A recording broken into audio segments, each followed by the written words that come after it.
Hello, everybody. Welcome into our latest live broadcast. Today it is Thursday, the 27th of March, 2025. My name is Kerry Holzman, and thank you guys for tuning in and joining us today during this live, unscripted, interactive video. Yes, unlike most other YouTube channels, we love to interact with our audience. And if you're not interacting with us, you're missing 50% or more of the value of this show.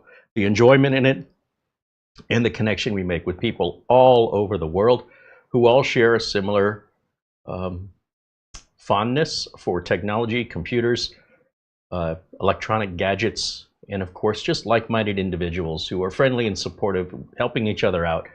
We have lots of room in our community for other like-minded individuals to join. And it all starts by popping into a live video chat room here and just saying hello and watch what happens.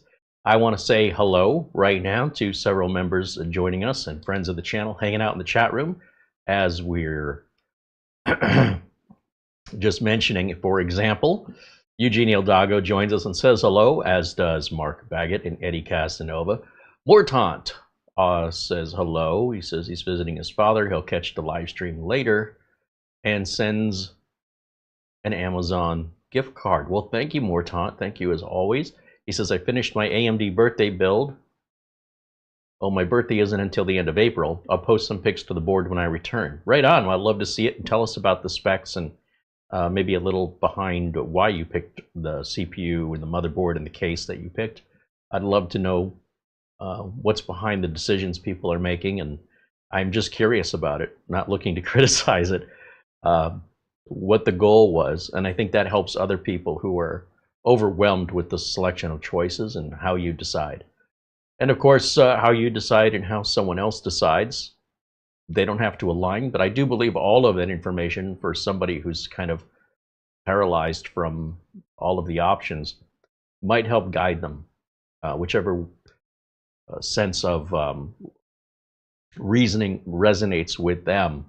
You'd be surprised how a lot of times viewers will resonate with viewers in a way that the creator has no idea. So we do have an open forum, by the way, if you're missing the live shows. Check out kerryholzman.boards.net. It's all free to use, and it's a message board, and everybody can talk to one another and leave messages and responses, and just to say hello or share your builds or even to ask for any help or assistance. It's all free. It's all available, and the link kerryholzman.boards.net is in the video notes below today's video. Getting back over to the chat room, a hello to David Graham. Of course, Mara's hanging out in the chat room.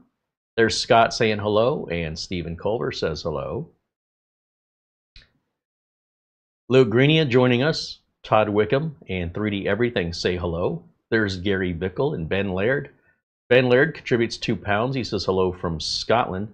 Speaking of Scotland, our good friend Buster, also in Scotland, says hello, Kerry and Mara and everyone in the chat. All the best from Bonnie, Scotland, where the temperature right now in Edinburgh is 50 degrees Fahrenheit or 10 degrees Celsius with heavy rain. And he contributes £10. Well, thank you, Buster. Stay dry. I imagine you're probably pretty good at that. I was watching some videos on YouTube last night, and I just hadn't heard about John Berryman in a while, and he played in Doctor Who and Torchwood, and I always thought he was American. His accent is undetectable. So when I saw this interview with him recently, he is Scottish, very Scottish. Like, wow, I did not expect that voice to come out. I'm so used to hearing him do his American accent. And when they asked him about it, he said that he doesn't even realize sometimes when he does it. He'll be in America, and he's got a sister or in-law or somebody that lives in America, and when he's talking to her, he just switches into his American accent and doesn't even think about it. And then he could, be talking to somebody else Scottish or somebody not American and fall right back into that Scottish accent. What a talent. He doesn't even, it's so easy for him, he doesn't even realize that he's doing it. I had no idea all these years, no idea he was Scottish. Let's see, hello to Doman 2000 and Mark Gaines joining us and says hello. Jay's Beers says hello, welcome in. There's Luke free. Dazzle555 and Gil Garcia say hello. Shamim Kajviras joins us from Sweden. Parker Morse says hello. Scott Loosemore says hello. Who else do we have in here tonight, this afternoon? Davis Parsons says hello, as well as Kurt Schlegel. Richard DeVries joins us from Ireland. My eye's twitching. Ireland? I think it's Ireland. Dan Nilsson says hello. Mark Gaines with a 10-pound super chat says he just finished his build today with a few complications. He ran out of USB headers and he had to get a splitter, but he thinks it turned out well. Well, I'd love to see some pictures. Mark was building the Corsair 6500. We did the smaller version of that, which he set out to do, but turned out his motherboard was a full-size board, and the case that we did here was all micro ATX. So he had to decide between replacing the board with a micro ATX or replacing the case with a full-size ATX case. Basically the same model, it's just a bit larger. And I guess he decided to go with a different case or the larger version of it. And the parts he selected looked really, really good. And not only should it perform really well, and not only should it look spectacular, but he's also got this really neat liquid cooler on there with the panoramic screen on it, which is not cheap, but definitely should look really, really neat. So I can't wait to see it. Yeah, it should be a beast. Thank you, Mark, for the contribution, and we look forward to seeing your build. Can't see it. He posted it? He actually sent us a video. Oh, he sent a video. Mm-hmm. Well, I better get my glasses. There you go. All right. That's what you call fast delivery. Right. That's how fast that computer is he built. In the email, oh, yeah.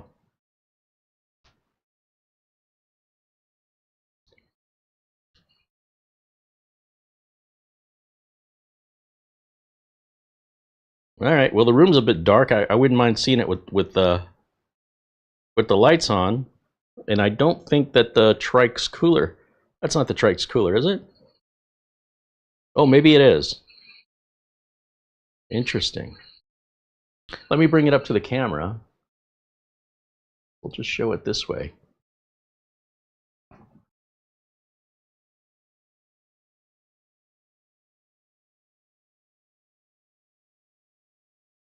Yeah, I definitely think we need to have you pull the camera back a bit so we can see the whole computer, not just a piece of it, as well as see it in the daylight there. Cable management's nice and clean.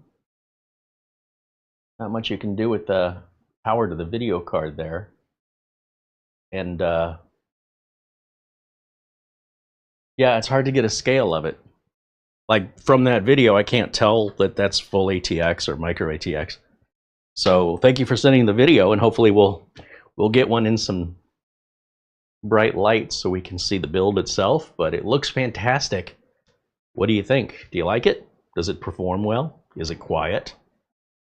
You know, the information and the feedback that comes back from actual consumers, the people who use the equipment, the people who spend their hard money to buy this stuff and have to live with it day to day, I personally find far more valuable than some reviewer who has a product for a couple of days and then is able to ask. I wouldn't say they're able to, but they will make a determination if you should buy it or not when they have very little experience with it, and it's their value of $1 and not yours.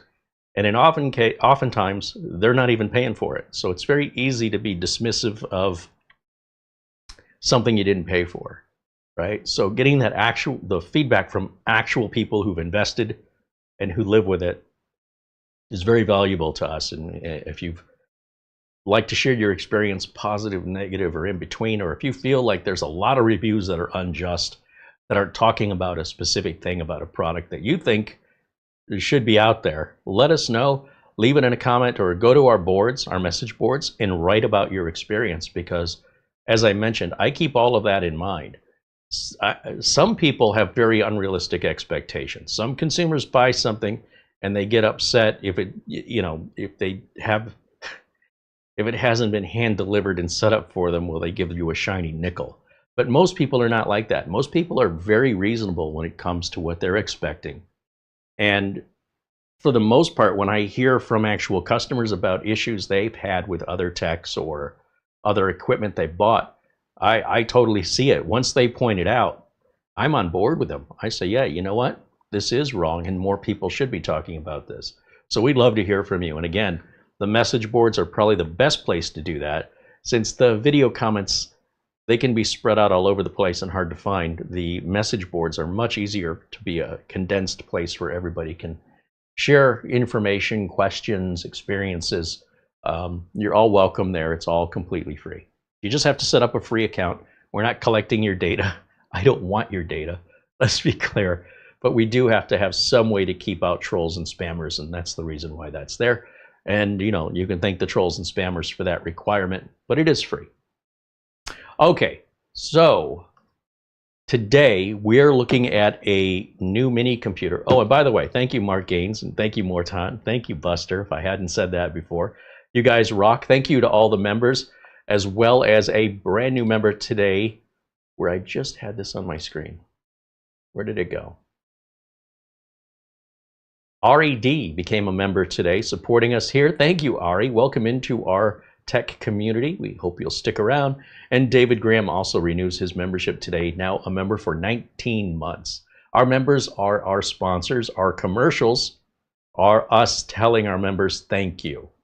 So instead of getting traditional ads that you would normally get during a content creator's video, we have our community. That's our ads. They're our sponsors, and without them, well, this channel would look a lot different, if maybe not even exist anymore, given what's going on at YouTube. So as long as we're all together, I ain't going nowhere. So I hope you stick around too, and we're always looking to grow our community with other like-minded individuals who get what we're doing over here. So today's video, we're going to look at this brand of mini PC. We haven't had any experience with them. They're called Minix or Mini X, depending on how you want to look at it. And what makes this particular mini PC different isn't that it's high performance, it's not Oculink, it's not, AI and all this other stuff. What this is a fanless computer. So it's heavy. The whole casing is a giant passive heat sink. Passive meaning there's no fans. So without any fans, without any mechanical hard drives, etc., you have a completely silent piece of electronics, right? Just like your cell phone or a calculator, if you want to go back that far. You just turn it on. It doesn't make any noise. At the same time, it's also not a rocket ship. It's not designed to be a high-end machine, because a high-end machine would require a lot more power. That power would generate more heat. That heat would need more cooling. That cooling would generate more noise. So if that's what you need, this isn't what you'd want. Where this comes in handy is somewhere where silence is very important, perhaps in a studio, or perhaps in a home theater situation where you want to be able to stream from your computer or use a computer on your big screen TV somewhere in a viewing area, media viewing, or even audio playing. You could hook this up to your stereo and have this unobtrusive, small, compact, perfectly quiet, not a bunch of RGB, no visual distraction, and it'll just sit there quietly blending into the background, but at the same time offering you more than enough performance to stream out your 4K and maybe even 8K videos. I don't know that yet, but we're going to find out. It's still shrink wrapped. I've never worked with this brand before. I'm very, very curious about it. And I'm also curious what version of Windows we get.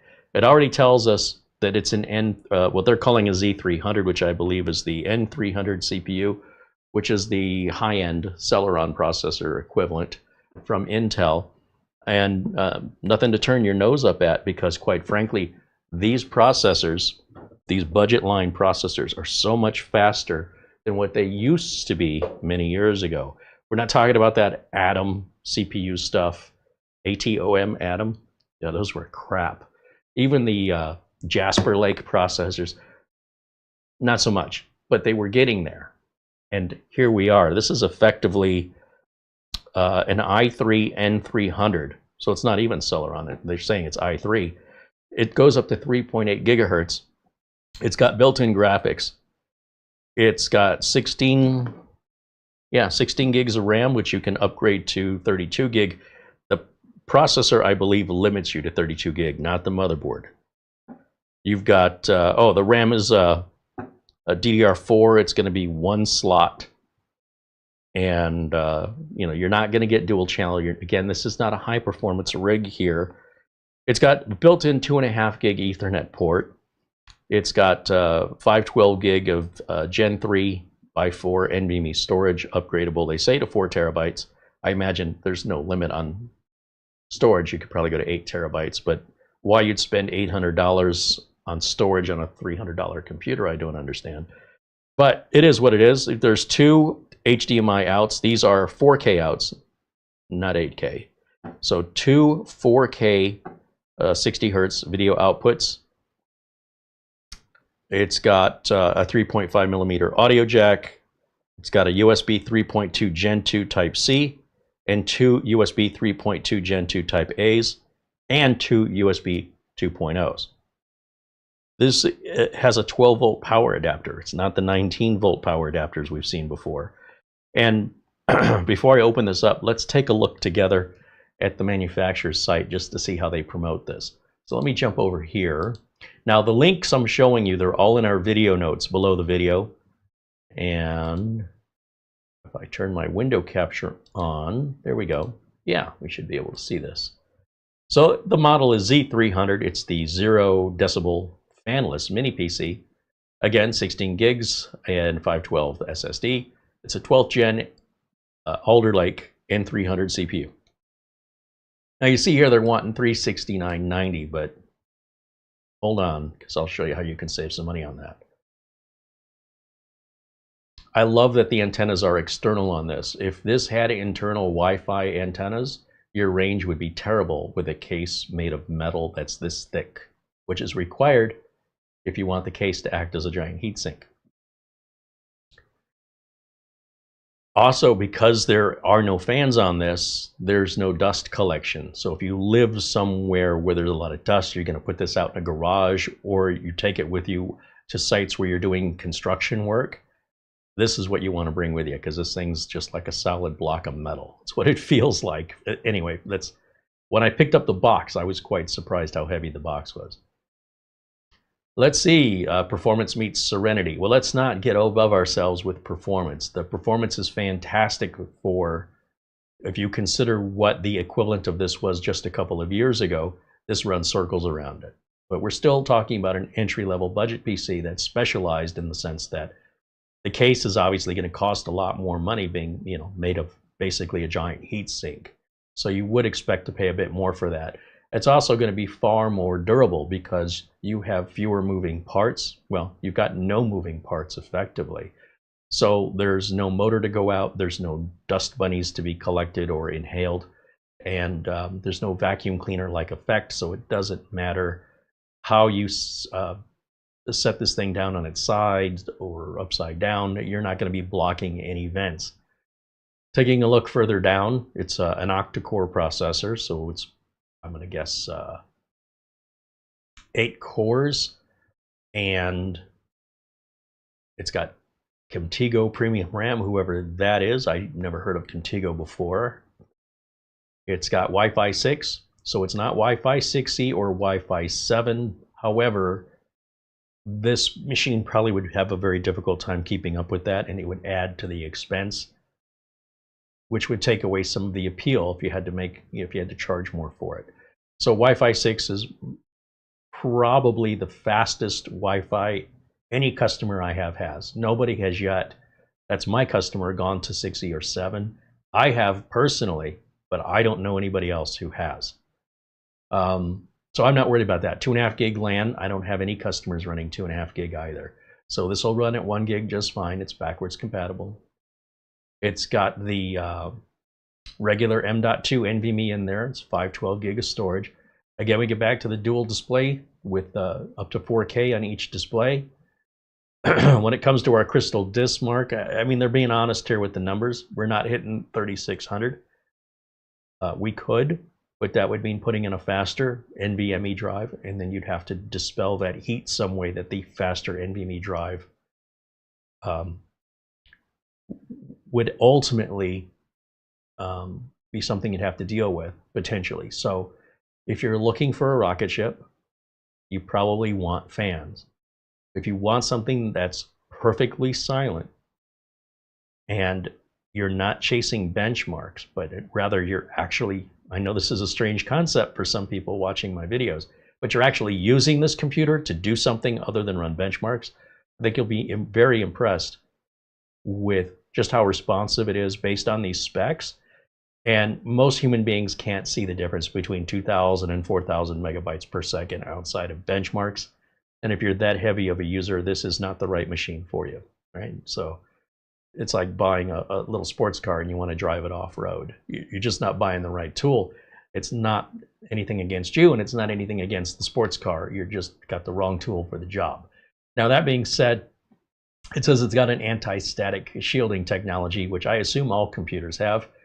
It says it comes with Windows 11 Pro, and we'll check and see what version of it. And if we look here at the, every side of it, we can see what ports. We've got a trans flash, which is SD, micro SD is trans flash. I don't know why they've given it two names, but there you have it. We've got our USB-C and 3.2 Type A ports. We've got a 3.5 millimeter audio jack that you can use for headphones, speakers, headsets, microphone.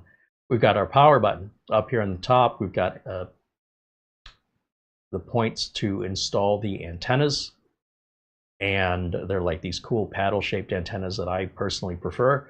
We've got a reset button in the back here, which hopefully you never need to use. Standard barrel-style power connector, two more USB 2.0s, which is a great place to plug in your keyboard and mouse instead of using up a fast USB port. You're not going to type any faster, even if you have an overclocked keyboard. So USB 2 is ideal for your keyboard and mouse. This is your LAN port and your two HDMIs. I like that there are two HDMI ports here. It's not like there's one display port and one HDMI. They're both HDMI. The only time I ever deal with DisplayPort is when I'm working with either somebody who's got a very high-end computer, they want to run it in 4K ultra high resolution, although we can do 4K at 60 hertz on HDMI, but when we want to go to 120 hertz, or we want to get to these higher frequencies, and it could be gamers, or it could be somebody that's in a production workstation, they would need DisplayPort to get the type of video signal quality that they're looking for. Again, I had one customer that did that, but they're not with the company anymore. So I don't have any customers with that requirement anymore. So it's not like that's getting more popular. This was years ago, and people are still not, generally speaking, dropping $2,000 on a computer monitor to get these ultra high frame rates. Outside of maybe some gamers, but I don't really have any gamers as customers. So there you go. In the box, it says we're getting the computer, a VESA mount. So if you want to mount this thing behind the monitor, or under your desk, or against the wall, that's an option. Obviously, the packaging, they come with an HDMI cable, a basic power adapter like this. I am not a fan of this design, but again, at this price point, it does bring the price down versus going with like a laptop style power brick with a separate power cable to the wall versus to the computer. So this limits the length without some kind of an extension cable on the plug end here that would typically go in the wall. This is usually, for me anyway, my biggest complaint. This is okay if it's a cell phone charger or a clock, but yeah, for a mini PC to run this, I get discouraged with the length of the cable. That's my biggest concern. I also don't like plugging these big wall warts in because I usually have a lot of them. So with a laptop style power brick, you're just plugging a normal power cable in. It doesn't take up any more room on the outlet. But again, you've got to make some sacrifices if you're looking at entry level and you want to bring that price down. That's one of the ways you can do it, is you just don't sell a big power adapter that costs more money. That means you have to charge more for the computer. Now, when we talk about how much this computer is, and I've mentioned to you here on the site, they're showing it at $369. It just so happens, where's that price? I saw it in here somewhere.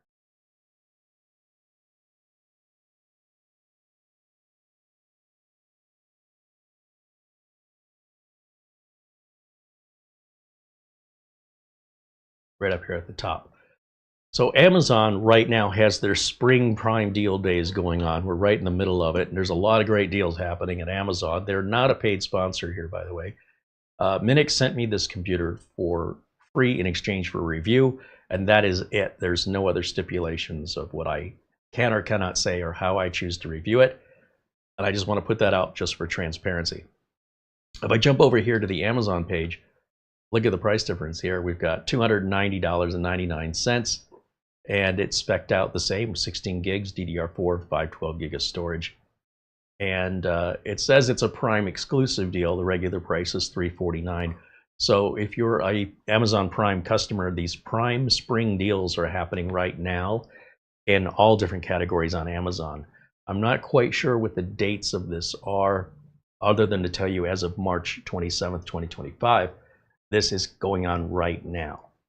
You'll see they even list the processor as a Celeron, even though the box says it's an i3. I think Celeron is probably closer to being accurate. Now, a machine like this, you notice here it says reliable 24/7 operation. That's because there's no fans. So this thing can be turned on and left on no differently than an ordinary desktop, and you don't have to worry about all the dust buildup and things that happen by leaving computers on, other than, say, power spikes or things like that, which, again, plugging it into a surge protector, you're good to go. So let me come back over to camera one here. Here I am. And let me jump back over to the chat, see what you guys are saying. Oh, Mats Olof says hello from Sweden. Welcome in, Mats Olof. Good to see you, my friend.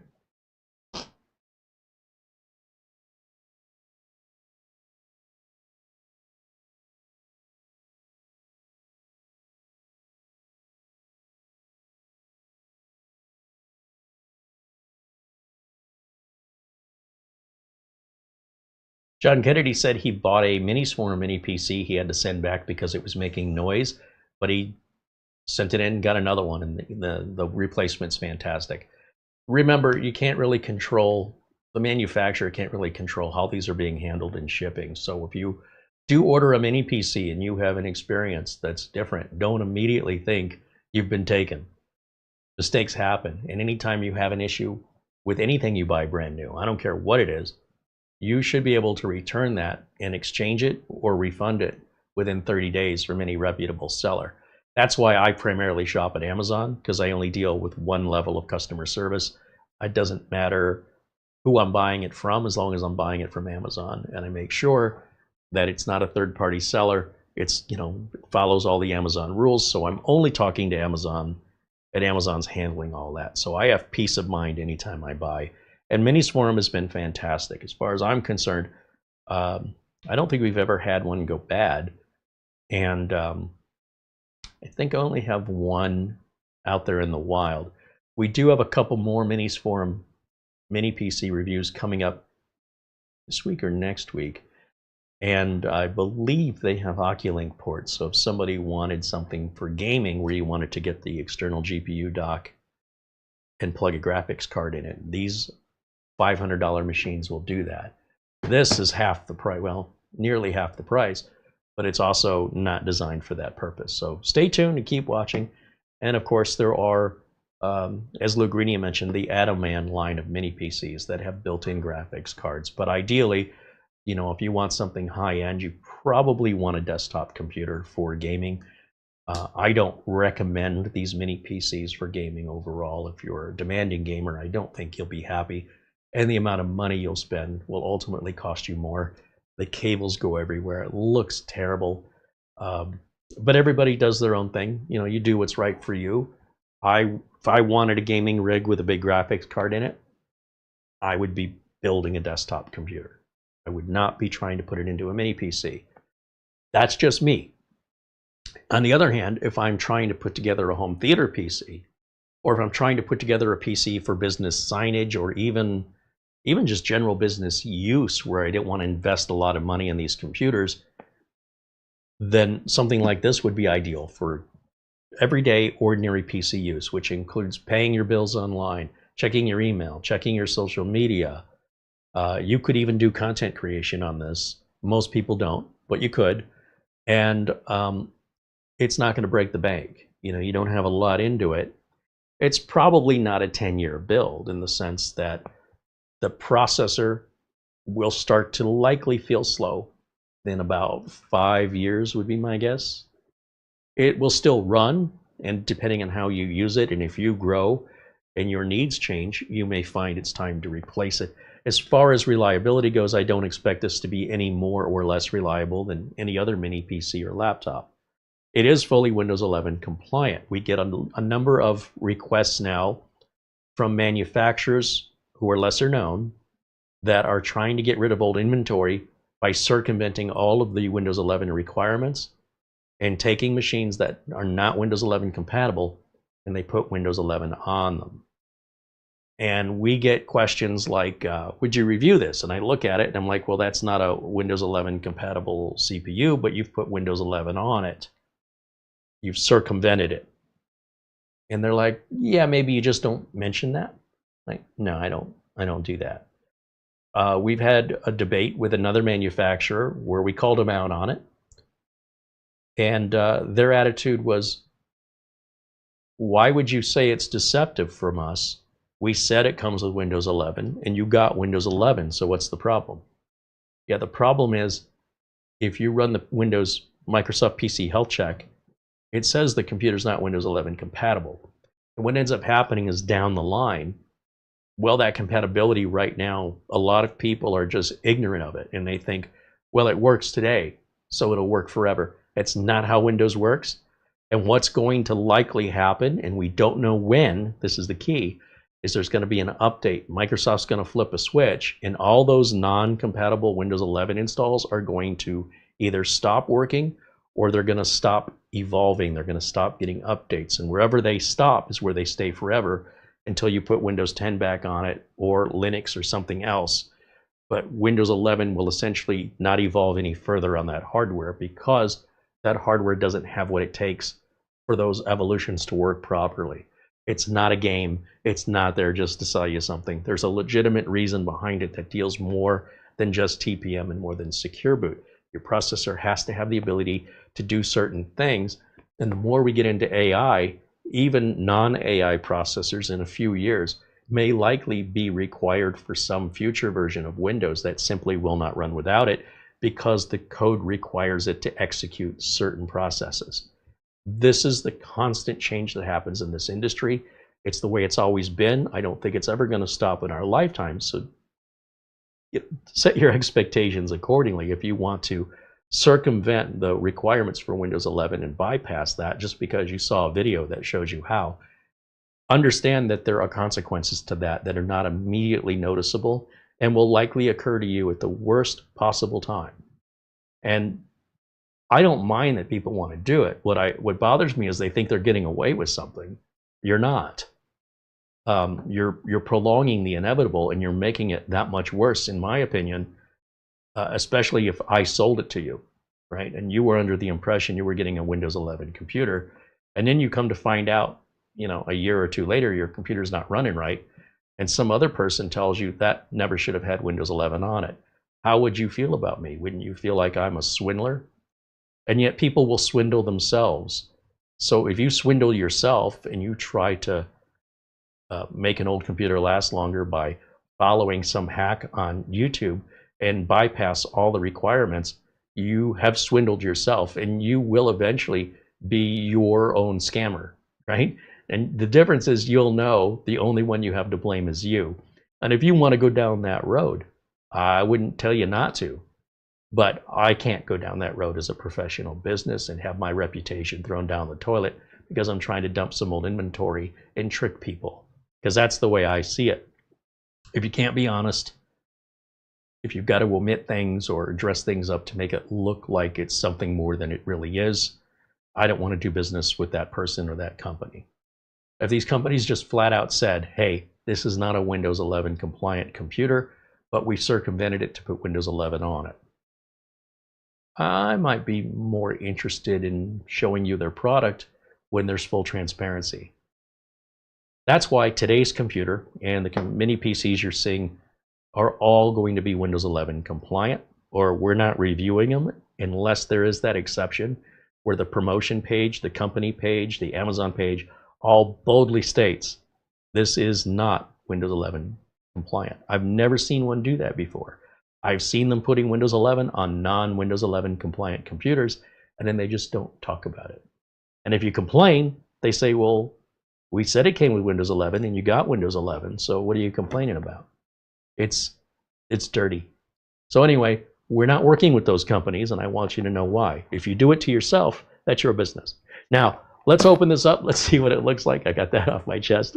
Drives me crazy when I'm held to a higher standard and everybody else can just cheat. There is consequences for cheating. And those consequences for me would put me out of business and put me into a legal libel situation. So I'm not even interested. You know, people that want to do that, go right ahead, but you're not going to get that kind of advice from me. All right.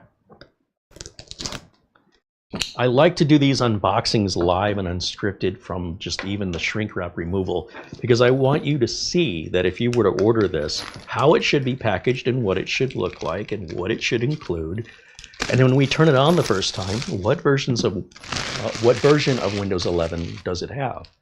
You know, we've had a couple that are a couple of years old that needed quite a lot of updates. So we don't know until we get into it. This one I'm hoping is current.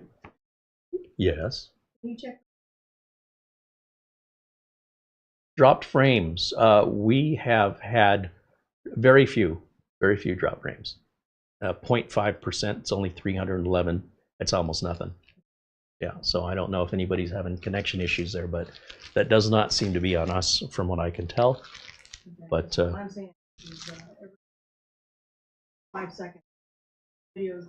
this whole time you've been here, the drop frames number has not moved. Okay. So I don't know. We'll keep an eye on it. All right. All right, let's see what's in this thing.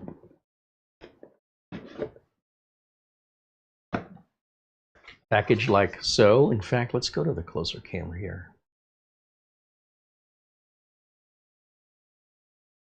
It's not that one. Is it this one? There it is. All right, so we've got some documentation.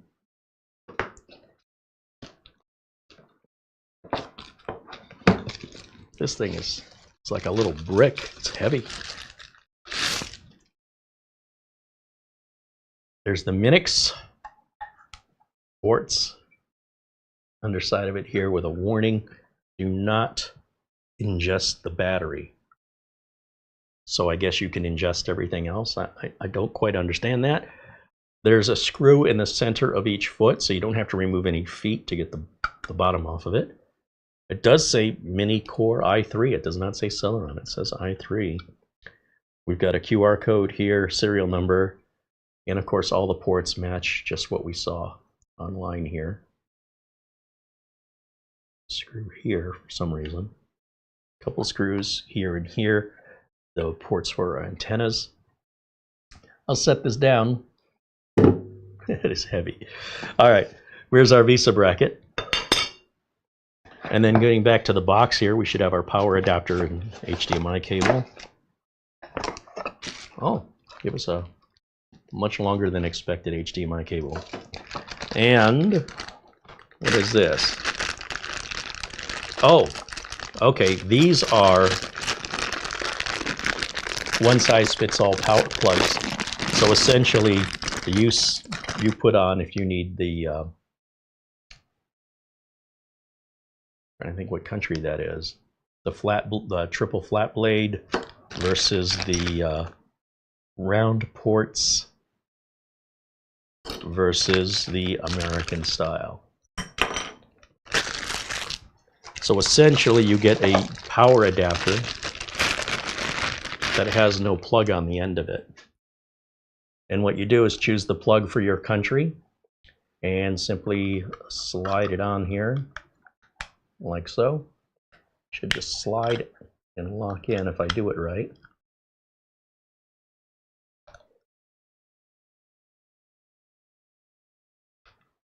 There it goes, clicks into place. And I've got my American plug. I will never use these, but this way they don't have to package this 3 different ways to go to one country versus another. These are our paddle style antennas. There's one, there's the other.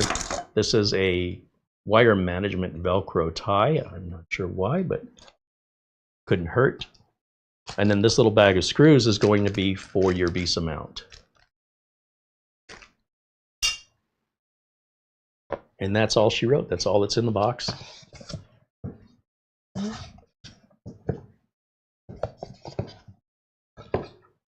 This box is just a cover. So for things like our Wi-Fi antennas, it doesn't matter which one you put where. They're not polarized in a way that they require a left or a right or a positive or a negative. They're just antenna paddles, and you just screw those on.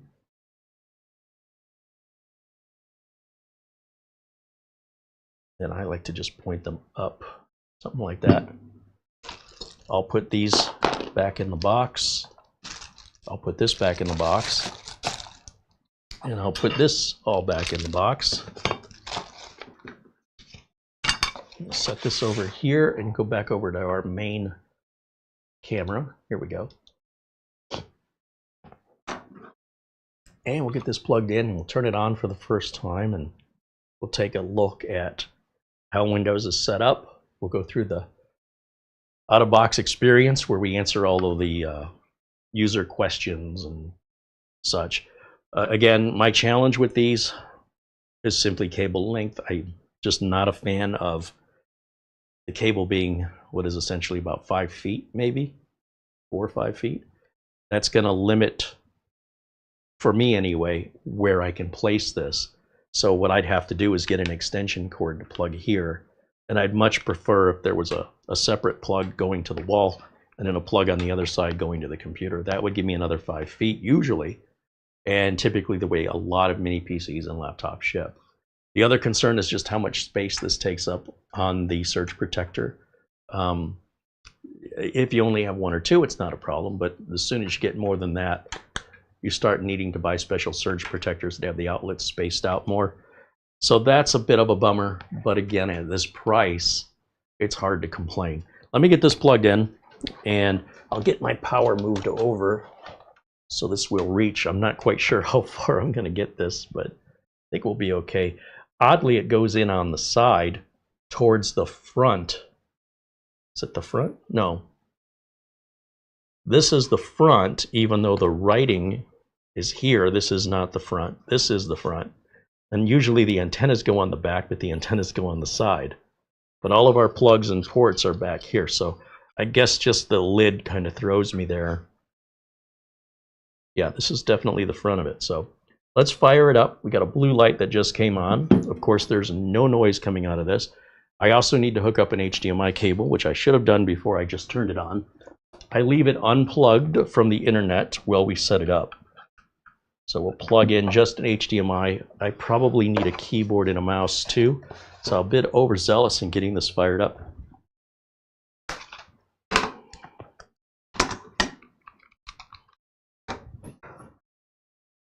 Okay, now let me switch over.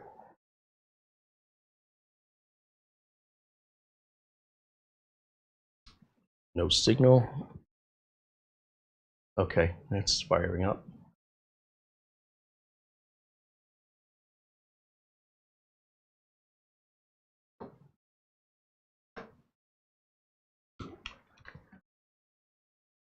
Yeah, it's completely dead silent. There's no noise whatsoever, which makes sense. It shouldn't have any noise. It doesn't have any fans. That's the only thing that should really be making noise in most computers. Or water pumps, which of course it doesn't have that either. And let's see what Windows looks like on our first boot up. Oh, it's defaulting to the United Kingdom for some reason. That's interesting. go down to United States.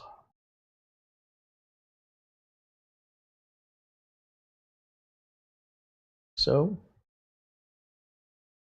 and we want a US style keyboard. So again, it's for some reason defaulting to the UK.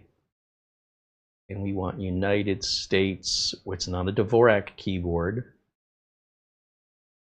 Let's go all the way down. Nope. Must have passed it. Wish it was all alphabetized. I'm not quite sure why they prioritize certain countries up here. Where is a standard United States keyboard? So DVORAK is the letter layout. With American English keyboards, it's QWERTY. And I guess just US is what we want. That should be the default. So next, and then I don't want to add any secondary keyboard layout. I don't want to connect it to a network, and you'll see it's not offering me any option here. So for this, we'll hit Shift and F10, and that opens up this command window right here. And we can type in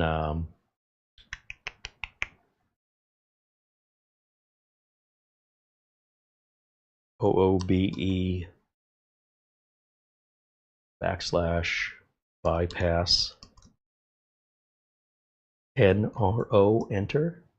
And what that does is it's going to restart the computer. We're going to go back through this out-of-box experience again, only when it asks us to connect to Wi-Fi and just kind of sits there, we'll have an option that says I don't have internet. Now for me this is important, and you're going to see the Elgato capture card there until the computer restarts. So for me, I don't want to create a Microsoft account. I don't want to sign into the computer as a person that works on client computers, customers' computers, your computers. You don't want me signing in with my personal stuff on your box. That's very unprofessional and sloppy.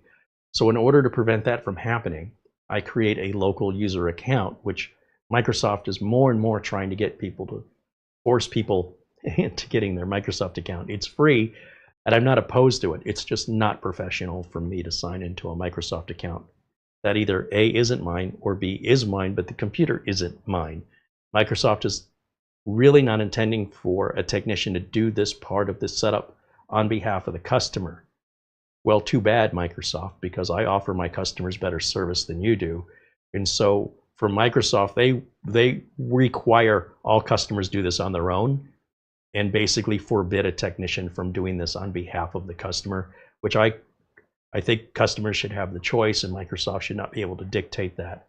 So I still run my business the way I want to, and Microsoft can run theirs the way they want to. But that's why, from Microsoft's perspective, they want the end user to do this. So again, we're going to back to United States. Is it remembering my selections from last time? No.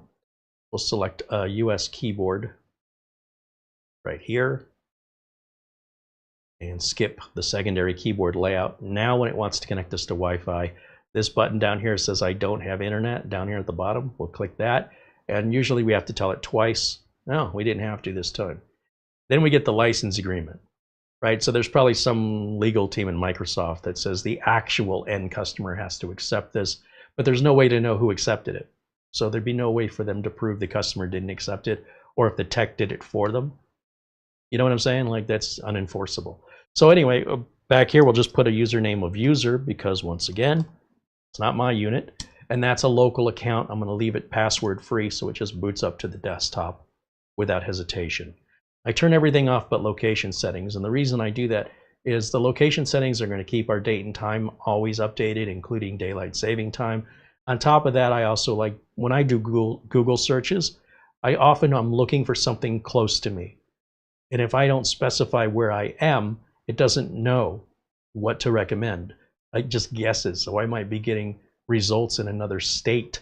So by turning location on it, at least it gets a general idea of where I am, and I can be more precise with that if I want to include a zip code in my Google search.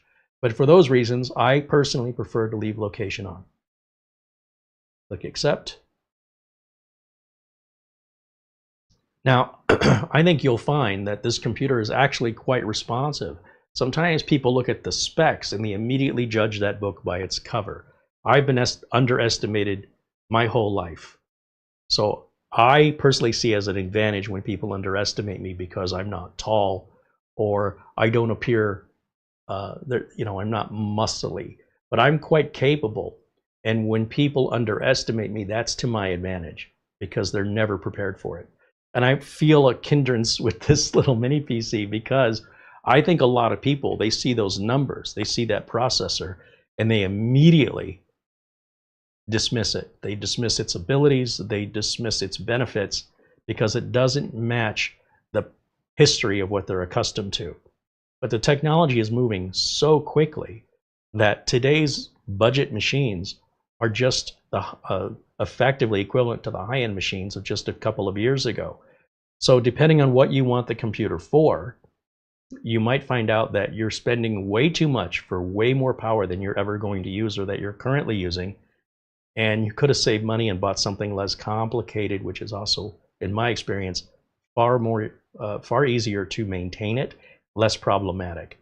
So there's pros and cons in everything in the way that you want to see it. And I definitely see a pro here in the sense that unlike other mini PCs, we have no fan and we have those external Wi-Fi antennas. So again, depends on how you're using it, but I'd be hard pressed to find a customer that claims that this is not enough power for them in the real world. That being said, there are a couple, but the vast majority would be very happy with this in an office or even in their home as far as how does it compare to what they have now, especially. So with our desktop up and running, let me grab my Ethernet cable and finally we can plug it into the internet. We can start looking for updates, which is what you always want to do on a new build, whether you built it yourself or you bought something new or used. First thing you want to do before you start putting your printer and configuring your email, get all your updates put in.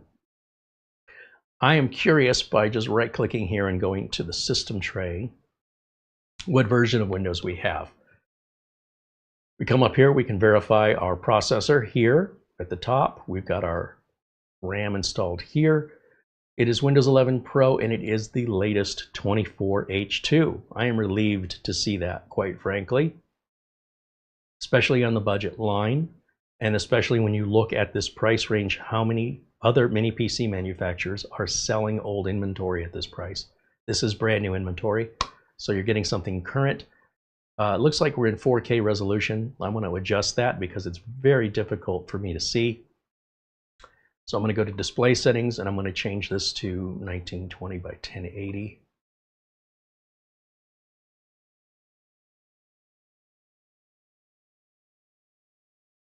And I also want to make sure our power settings, that the machine's not set to go to sleep while we're live here. Yeah, and that's exactly what it's going to do. So I'll change that to 3 hours and put the computer to sleep. Never. A computer like this never should be put to sleep. You can put your monitor to sleep, that's fine, but there'd be no reason without a battery to preserve. If you have a battery operated machine, then you'd want to preserve the battery. So laptops and things, tablets, that's what sleep is for. It is never and has never been intended for desktops, and why Microsoft continues to offer it is the source of many a tech support call when computers don't wake up from sleep correctly. Let's go to Windows Update now, and let's just see how many updates are missing. I can't imagine it's going to be the usual wait we see here, given just how recent this hardware is and that we already have 24H2. And while I'm here, I'm going to go under Advanced Options and turn these features on to just automatically get these updates. I also see a couple of optional updates already available, and we'll grab those. Typically for the network, the Bluetooth. That's pretty common. And you can see a lot of these are just drivers. Very small files here. The malicious software removal is pretty standard. The antivirus update's pretty standard. And then the cumulative update, that's the one that could take a while. But hopefully when we reboot it, there may be just like 3 more updates, perhaps like a .NET framework or something. And that's it. It's updated. Now down here in the system tray, we can customize this however we like it. We can check out our Windows security, see what it's complaining about. Wants me to set up OneDrive, which again requires a Microsoft account, so we're going to dismiss that and turn on the browser and app control for Windows Security Center. And that should keep that happy. So while that's updating, let me jump back over to camera 1 over here. In fact, I can put it on the screen at the same time. And we'll go back and take a look at any questions you guys have or concerns that you might have about a computer like this. Let's see, put myself right down here like that. And let me jump over to the chat room.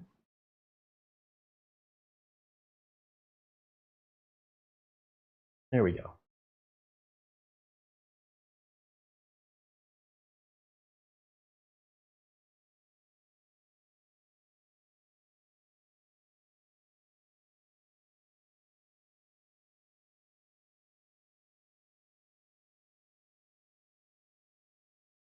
Had a customer call me the other day that there's 2 customers that have machines that I built that are i7 8700K builds. We probably did them on the channel back in the day.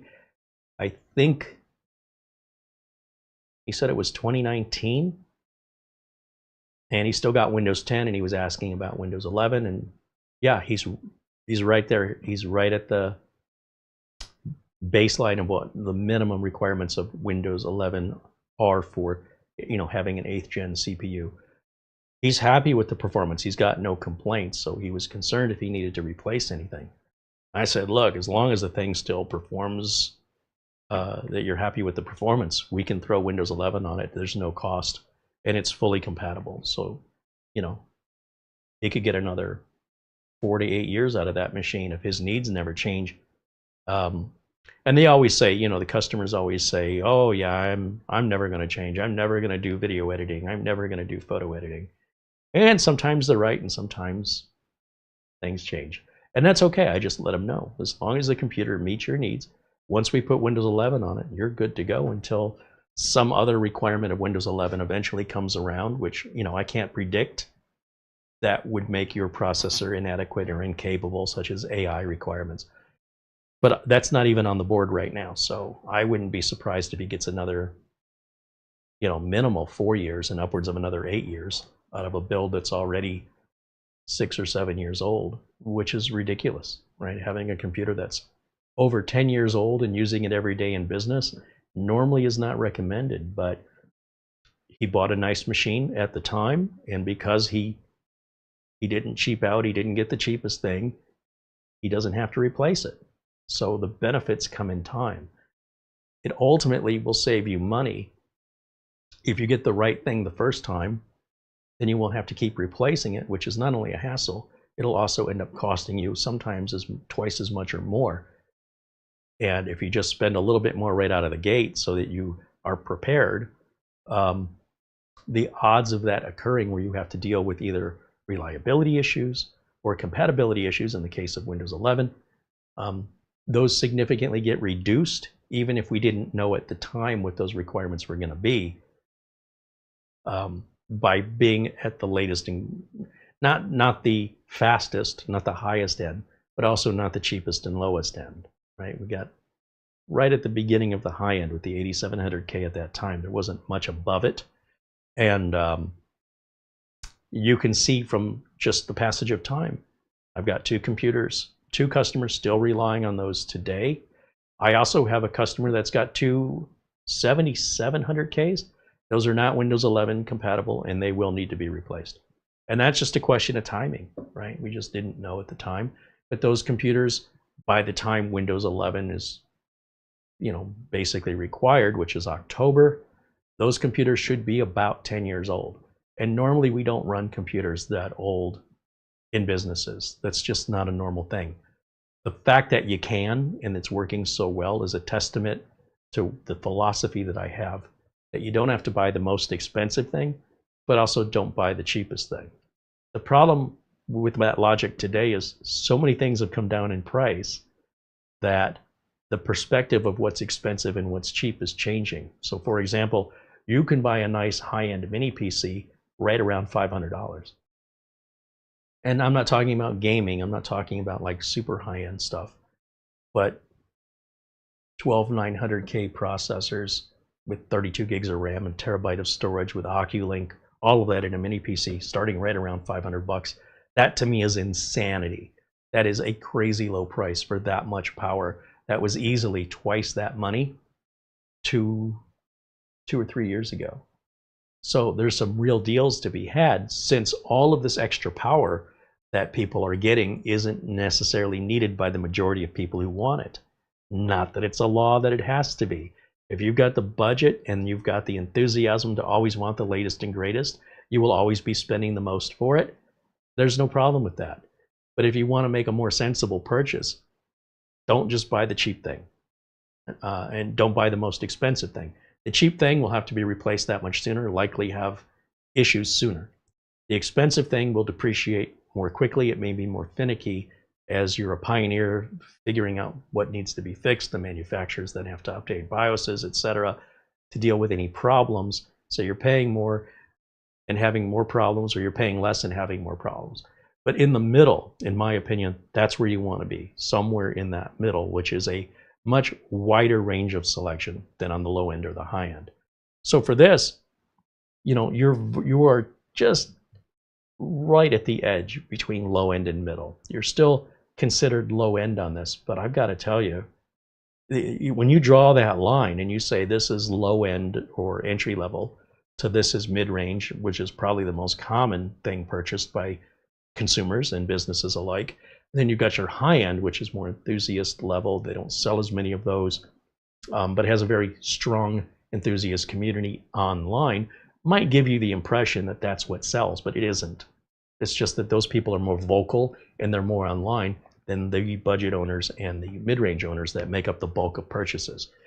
So don't let that fool you. Just because other people are doing that doesn't mean that's what everybody's doing. It's just that's where they're hanging out. Now, when you deal with something that's what they're referring to as a budget or entry-level machine,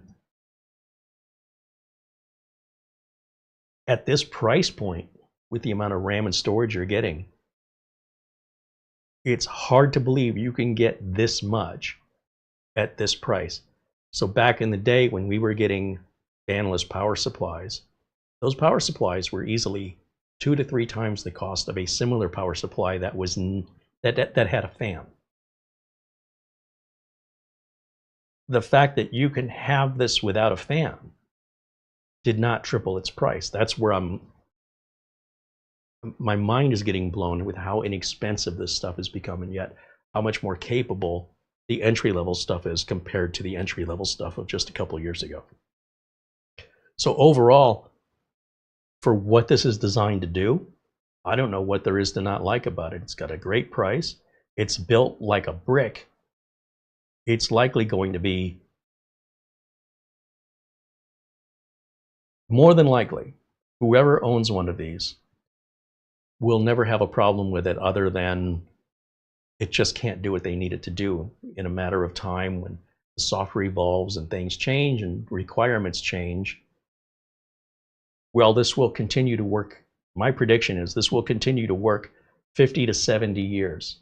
You likely will be unplugging it and replacing it for other reasons, but not necessarily because it failed.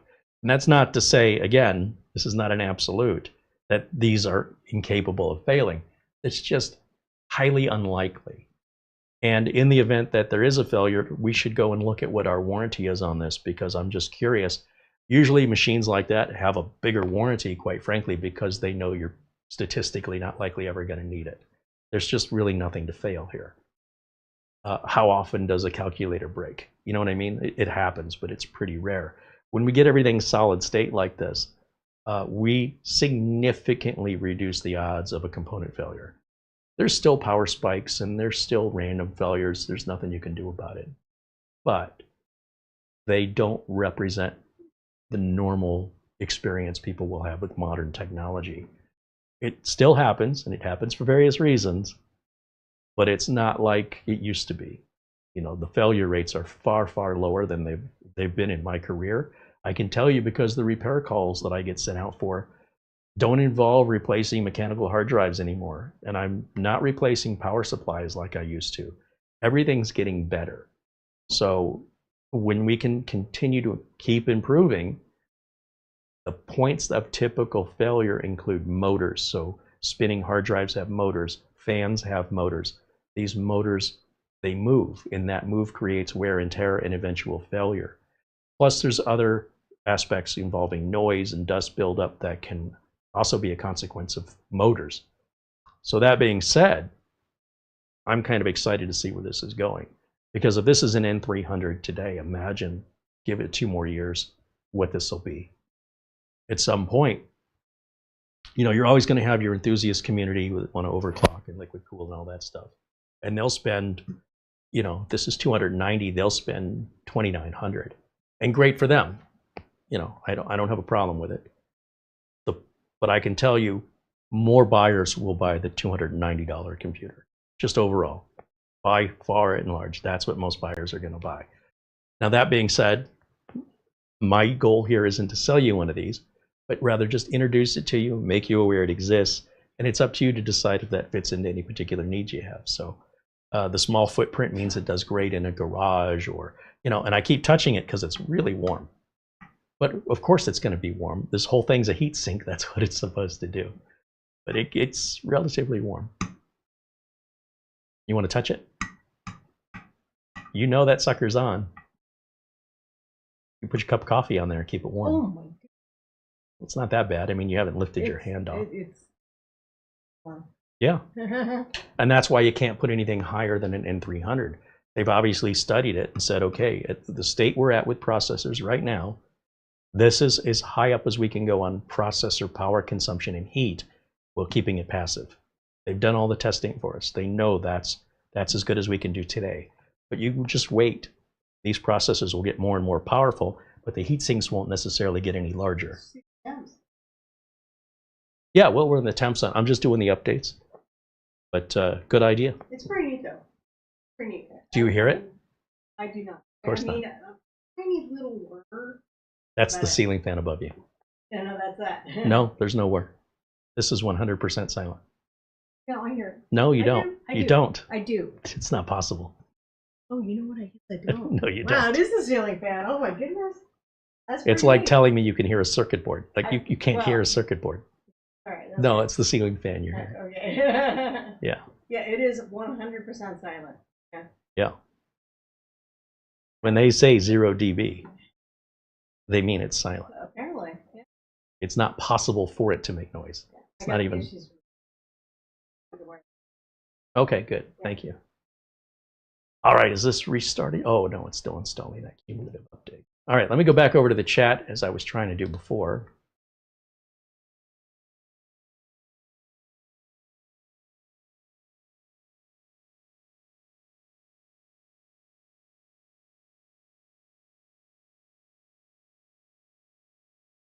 Go PH999 said his mini PC cost $200. It works like a charm.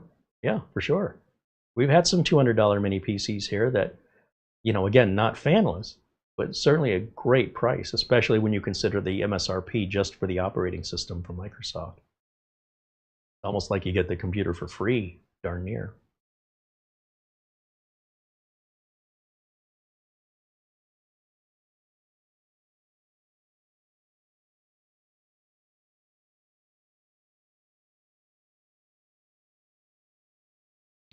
Bajin Guy says, while we're waiting, can you check out the specs on this mini PC?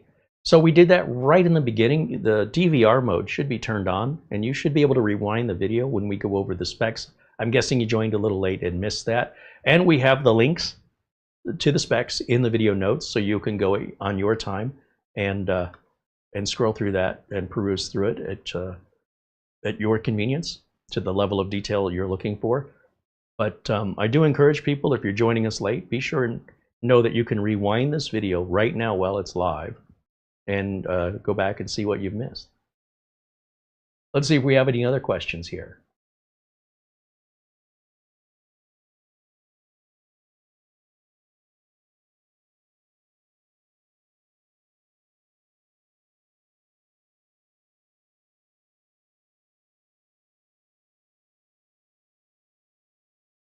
Pro Tech Guy wants to know if I plan to run Core Temp or the like. Yeah, I'll run the hardware info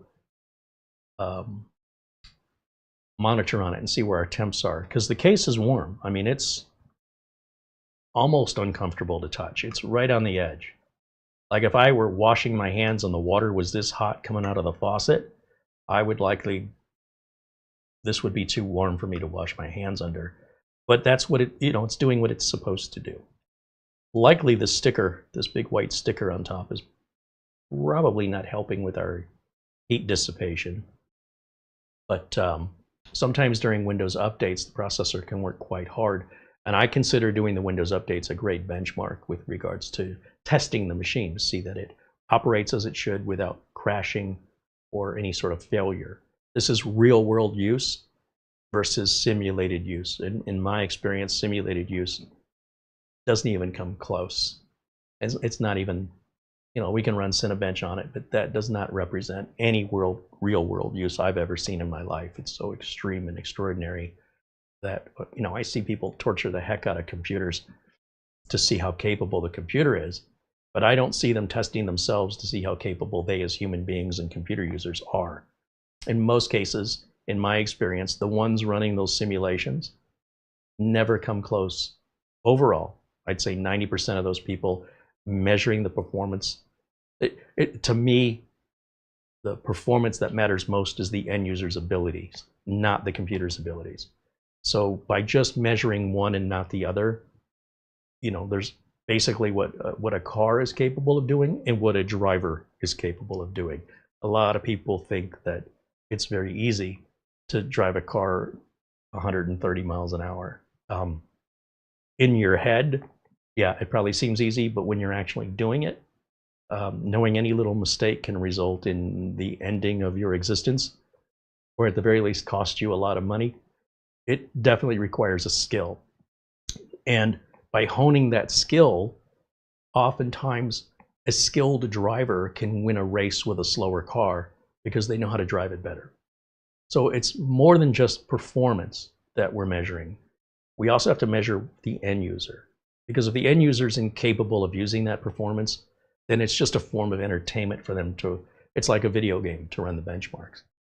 So I'm not too concerned about the heat this generates, given that it's designed to passively cool. That heat has to go somewhere, and that's what the case is designed to do. So how hot is it is a fair question, and we'll take a look and see if we get any throttling happening just under normal use.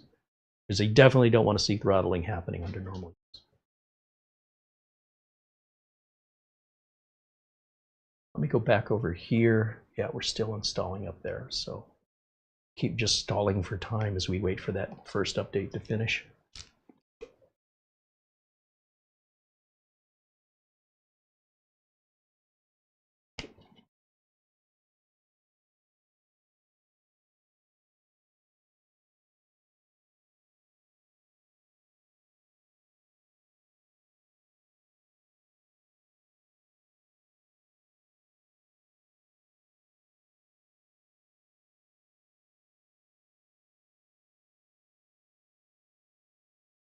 Tech Guy says, what company should we not buy from?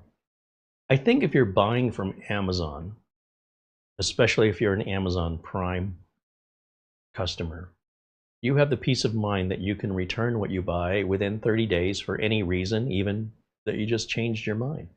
The return is free and the refund is in full. There's no restocking fees. They don't run you through the ringer. It's a very easy process. It's very difficult to tell folks that one particular company makes every product bad. In general, a company can't survive that. And these are problems that typically solve themselves quite quickly. So when a company is, making every product bad,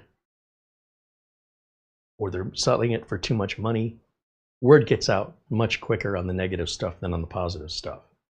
And if Amazon's getting too many returns, Amazon will simply stop carrying the product. They'll ban the seller. So unless you're right in that little window of time being the first, you really have to gauge reviews and make sure that you're buying from a platform that will allow those preferably free returns. And you should have 30 days. I mean, if you can't make up your mind in 30 days, I don't know what to tell you. I usually know within 2 days if I'm going to keep something. It's usually pretty obvious. Now, I may not get around to returning it for a couple weeks, but that's only because I have to take it to the UPS store as a drop-off. And I will try and take 3 or 4 things in one trip rather than just going one day and then end up having to return something another day. I've returned a lot of things to Amazon. Some people are afraid that Amazon will ban you for returning too many things, and I don't know how many things is too many, but I would say if you're well under 5% returns of things you're buying, I don't think it's going to raise any red flags for Amazon. I mean, I'm buying from Amazon like every other day, and I'm returning probably less than 5% of what I'm buying. So overall, it's no problem. But you have to understand, if I'm buying 1,000 items, or let's reduce that number.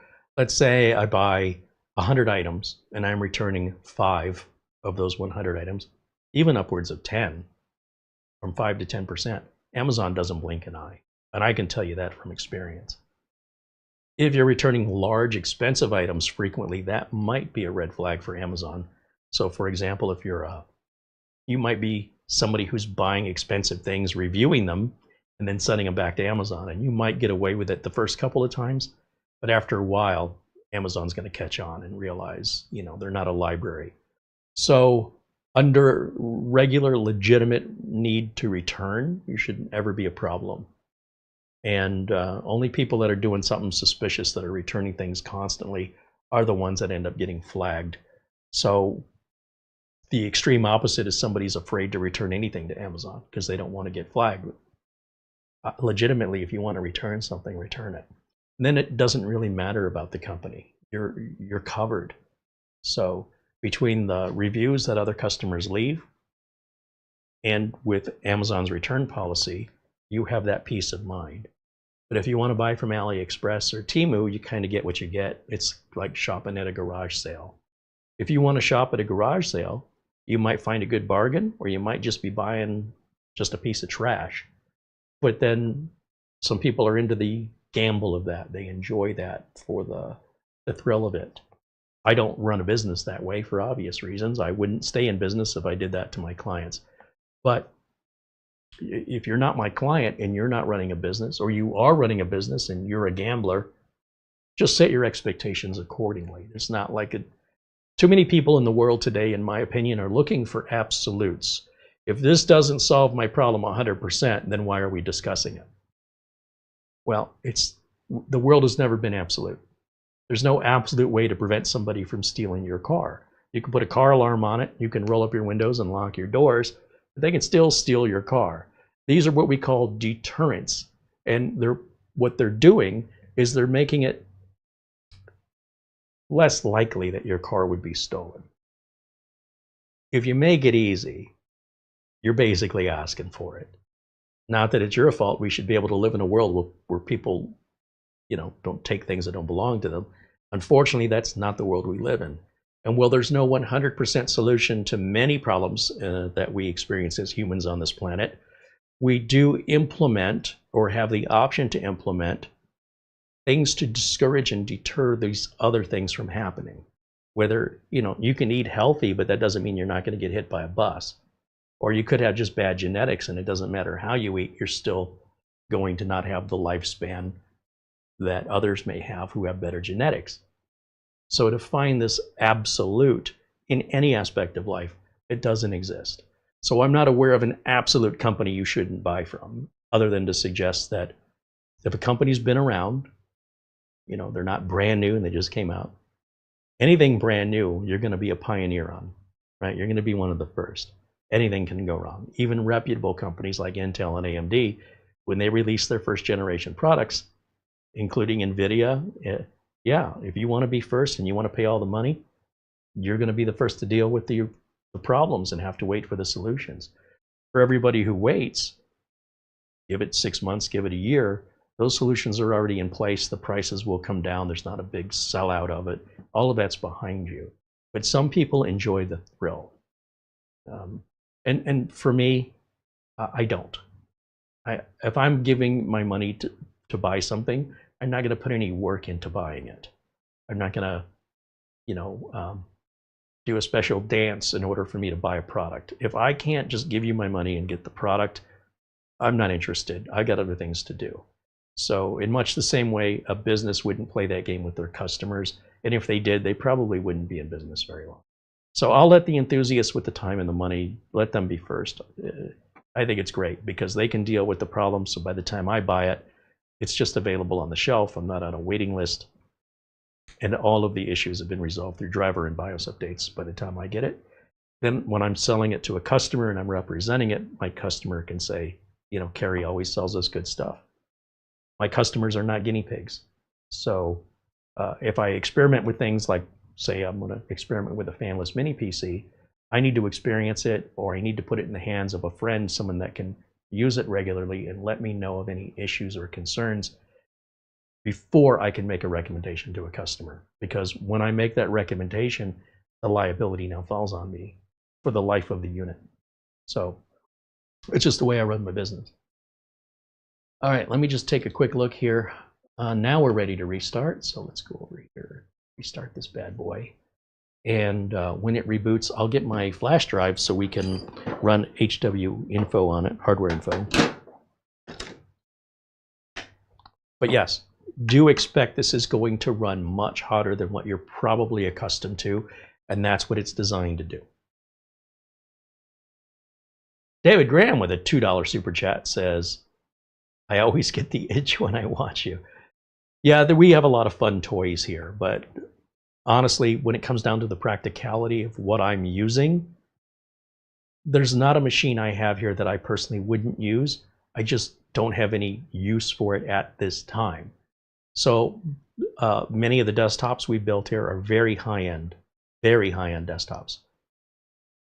The problem is that does reach a point where you get too many, where it becomes an everyday chore just to keep them all updated and dusted and maintained, where suddenly it's a punishment instead of a present. And you might think, oh man, that sounds wonderful. It's not. It's a lot of work. And the more computers you have, the more you have Windows updates to do and blowing dust and debris out. You know, everything has to get updated. Video drivers, BIOSes, all these things. And I can spend 3 or 4 days just updating the mini PCs I have and only work my way through 30% of them. To do that for fun, trust me, it gets old after a while. So there is a benefit to enjoying what you have versus, you know, never being satisfied with what you have and always wanting the next thing. Because all that setup and everything it's required to take the old one out, put the new one in, and get it reconfigured the way you like it, it's got to be significantly better for me to go through that effort. It can't just be 10% faster. If it's not at least 40% faster, don't waste my time. So generation to generation, I don't upgrade. I don't go from 10th to 11th to 12th to 13th to 14th. I don't do that. I will build machines here on the channel for that. Studio A still has an 11900K. It's rocket ship fast. I would not see any benefit to putting in an Ultra 9 on that build, or even an Ultra 7. It will not make a significant difference in performance. I won't even notice it. But I will have to reset up everything again and reconfigure and pull the old one out and hook up all the other stuff. It's not worth it. But once you're about, say, 4 or 5 years old of your current build, then you'll start noticing performance difference if you build the equivalent with the latest technology. Then, in my opinion, then it's worth it. And then just always keep the next one and never get rid of the old one. Eventually, you'll have so many, you'll spend a lot of time just doing updates and maintenance. And after a while, just give it time. You'll have enough. You'll say, you know what? It's not worth it. I spend more time maintaining. You will reach a point where you will conclude that you spend more time maintaining the computers than actually using them. And if you're not getting paid to do it, you just punished yourself, you know? So, yeah. Oftentimes, a lot of these computers may sit for months without being powered on. And when they are powered on, they're so far behind in updates, it can take 3 or 4 hours just to get them current. And I need to do that. That's a requirement that I have on myself before I sell it off to a customer.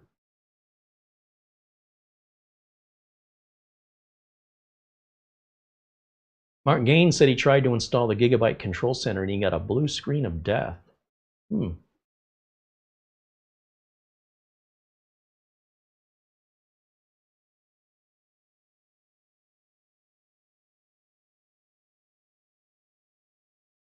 Not quite sure that I have any useful information on that, Mark, other than, you know, I encourage you to use our forums, the message boards, and let us know a bit more about what's going on. And between myself and other community members might be able to guide you to a solution.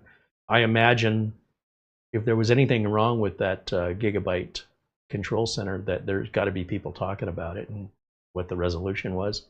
For me, oftentimes I notice chipset drivers causing that problem, but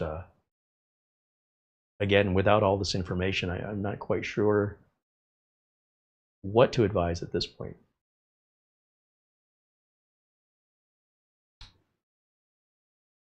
John Paul Bacon wants to know, are any of the new Ace Magicians still coming with unwanted software on them? No. I think it's a little unfair, personally, when we never let someone get past a mistake. And while that may be a fair question, that was resolved a long time ago. It had never happened before, and it hasn't happened since. So at what point, if somebody, say you have an uncle, and your uncle shows up and says, hey, are you still pooping in your diapers? You're like, hey, I'm 20 years old, man. That's not cool. You know, at what point does it get a little offensive? Like, why are you talking to me like I'm still an infant? Ace Magic, or Ace Magician, and Cam Rui, they didn't do this, by the way. They had hired a contractor to provide their configuration, as most mini PC makers do. And unfortunately, they just didn't put enough quality control in auditing what that person was doing. They were probably focused on the price, and I'm speculating here. And once they were made aware of it, I don't necessarily agree with how they handled it at first. They could have been far more responsive in addressing it, and they just made it worse by doing that. But they learned their lesson, and if they want to stay in business, they won't ever do that again. It's never happened since, so it's nothing I worry about. If it were to happen again, they would likely not have a company anymore. I don't think they could survive it twice. But it's just like the Intel CPUs that were having the burnout issues. That's Intel can't stay in business doing that. That problem's been addressed and fixed, and that was, you know, almost a year ago. It's been fixed like a year now. Anyway, it's the expression crying over spilled milk. Mistakes were made. They've learned from them. Forgive and forget and move on. If you don't want to do that, then just don't buy their products if you don't trust them. It's always the ones you trust that will betray your trust, okay? The ones you don't trust, you might have better, you might be surprised in a positive way. But, you know, Sony, was it Sony or Samsung TVs were recording things from, you know, reporting user data and a microphone and a TV for some reason. And I'm not aware of any company, any major company, that hasn't had that sort of thing. Right now with 23andMe, with the genetics, that company's filing for bankruptcy, and they're selling off all that DNA that people have paid, you know, to get their genetics. And I told you from day one, if you've been watching this channel, if you care about your DNA and you care about your privacy, don't send it to 23andMe or any other genetic testing facility, because you're basically handing it over. You'll never ever get it back. And if you never do it, that's the only safe way. And if you do send your DNA in for DNA testing to one of these companies, understand that it's sooner or later that company's going to go bankrupt or be sold or bought, and that will be in the hands of another company that you won't have any options of. So even people trying to remove their DNA doesn't really get removed. It's just supposedly randomized, so there's no association to the individual, but they're still keeping the DNA. Now, if that DNA is used 20 years from now or 40 years from now to find a cure for cancer, and they're making billions of dollars because your DNA was the clue that they needed to solve this medical issue, you will not receive any compensation for that. So there's these kind of issues. And the only way to avoid that is not participate in it. You've got to control it all yourself and keep it with, if you don't, then obviously you've got to know what's coming, right? That potential exists, just give it enough time. And there it is, just as I predicted. It's It's so commonplace today, I can't believe people are still surprised. It's like, how could you not have seen that coming right from the introduction of the company and what they do? They might as well just come right out and said, by the way, eventually we'll have to sell or go out of business. It's just a matter of time. Every company goes out of business. I think the oldest company that exists is Beretta in Italy. I think that's family run for 500 years, if I'm not mistaken. That's so unusual. Most companies, big companies, Kmart and Sears and others, they're only around maybe 100 years tops, and they're gone. And Jeff Bezos acknowledges this with Amazon. He knows it's not going to be around forever. Somebody will come along and put them out of business. So they got to make the most of what you got and keep it alive as long as you can. But it won't be around forever. The odds are strongly against you.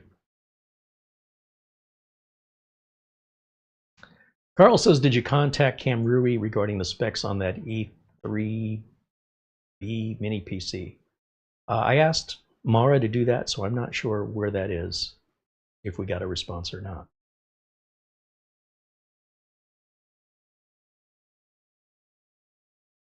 Let me just check Windows updates one more time. And while it's checking, I'll plug the flash drive in and we'll take a look at our temperatures here. This is now getting uncomfortably hot. Like, this is extraordinarily hot. I just had to let it go because I was going to pick it up and plug the flash drive in, and the reason I just put it down is it was starting to get comfortable.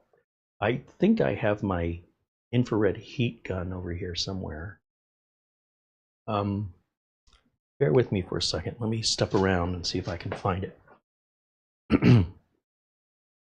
I wouldn't want to put anything that was heat sensitive around this thing because it is warm. Let's see, is it in there? Is it in here?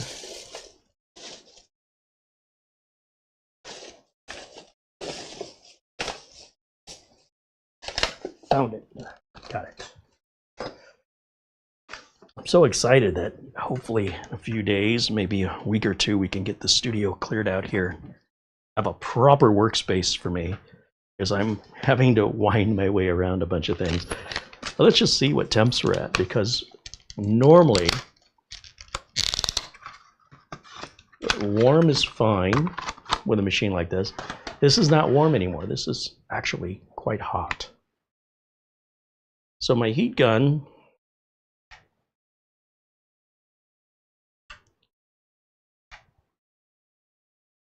is saying 145, 142 degrees Fahrenheit, which is pretty hot to the touch. The sides that I was holding onto here, these are registering right around 130 degrees Fahrenheit. That is hot. 133, 141. It's kind of all over the map on this. The front's not so bad. The sides are very, very hot.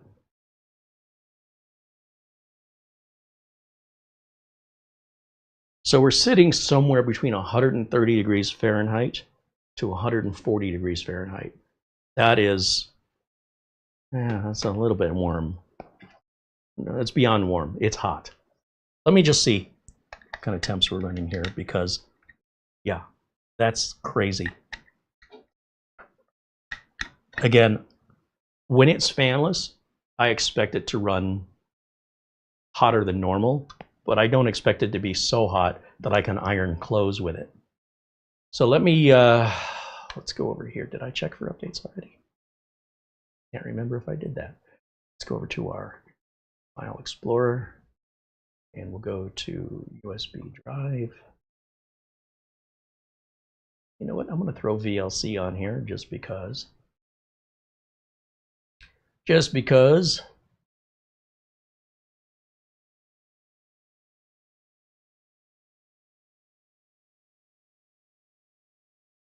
We're going to go to, let's see, I'll grab CPU-Z and throw it out here.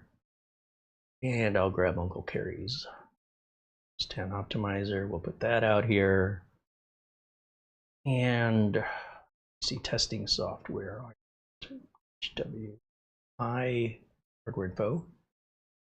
And, you know, just for grins and giggles, not that I recommend it, there's Cinebench. And Crystal Disk Mark, that over there too. Just see if we're getting the same benchmarks they were, which was around 2,000 megabytes a second. I think that's all I need. Yeah, we're getting a couple installs. There's the .NET update that will require a reboot. But while we're waiting, I want to see what HWI says right now. HW info.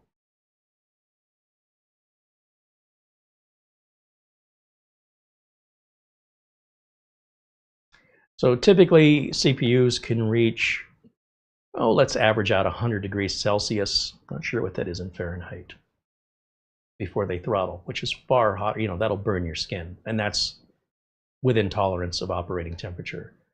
When we look at where we're at on CPU temperature, core temperatures, you know, it looks attractive. It says we're in the 70 degrees Celsius range, but what I'm curious about is, you know, being American, what does that translate to in Fahrenheit? So we'll start without data. Close that. 70 C to Fahrenheit.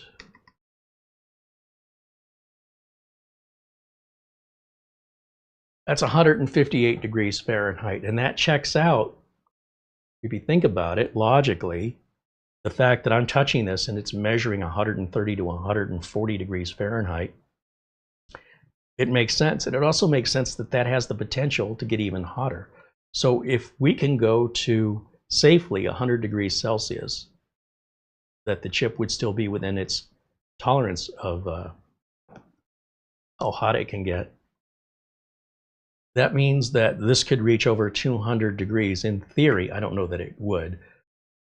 That would be a hazard. At this point right now, I would certainly keep small children away from it. If you put a cup of coffee up here, I promise you it's going to keep your cup of coffee nice and toasty. It's uncomfortably warm. Now, I don't know why I'd be touching it, regardless if it's hot or cold.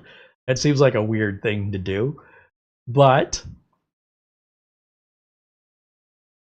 let me finish that install of VLC, close that out. If I were to put Cinebench on this, even though it's installing an update, by the way, which is even torturing this computer far more than it's designed to be tortured. Like Cinebench on, this isn't designed to run Cinebench. It can do it, but it's not where it shines, okay? So let's just see how much worse we can make it. I cannot pick this computer up and move it right now without withdrawing my hand. My instinct is take my hand off of it. If I keep it on there any longer, I feel like it's gonna burn my skin. It's that close. So let's go ahead and start this first test, and we'll go over to our temperature monitor here.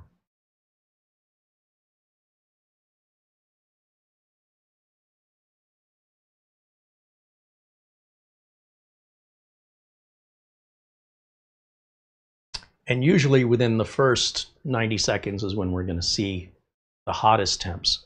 And what we're looking at is going to be over here on the far right, the maximum that we're looking at, this row. And we're seeing an 82 degree Celsius maximum. I don't expect our scores are going to be mind-boggling or anything. Again, this is just like trying to tow a yacht with a Yugo. It could do it, but it's not what it's built for. So the fact that we're running this at all, the fact that it does it, is impressive on its own. The question is, does it thermal throttle? It's saying there's no thermal throttling here. I don't know if perhaps in the BIOS they might have set a thermal limit of maybe 82.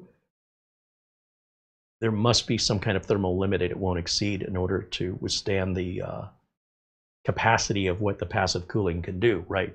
Otherwise, you're going to have a lot of returns, a lot of in-warranty returns, and that's going to put you out of business because they're already making so little money on this. those returns are going to cost them money, and they will lose whatever profit they have. So within a certain variance of returns, you set your price. But if your returns are extraordinary, it's not sustainable. And either the product would have to get pulled or the company would have to, well, make some pretty significant changes to their pricing model. So with that being said, 82C,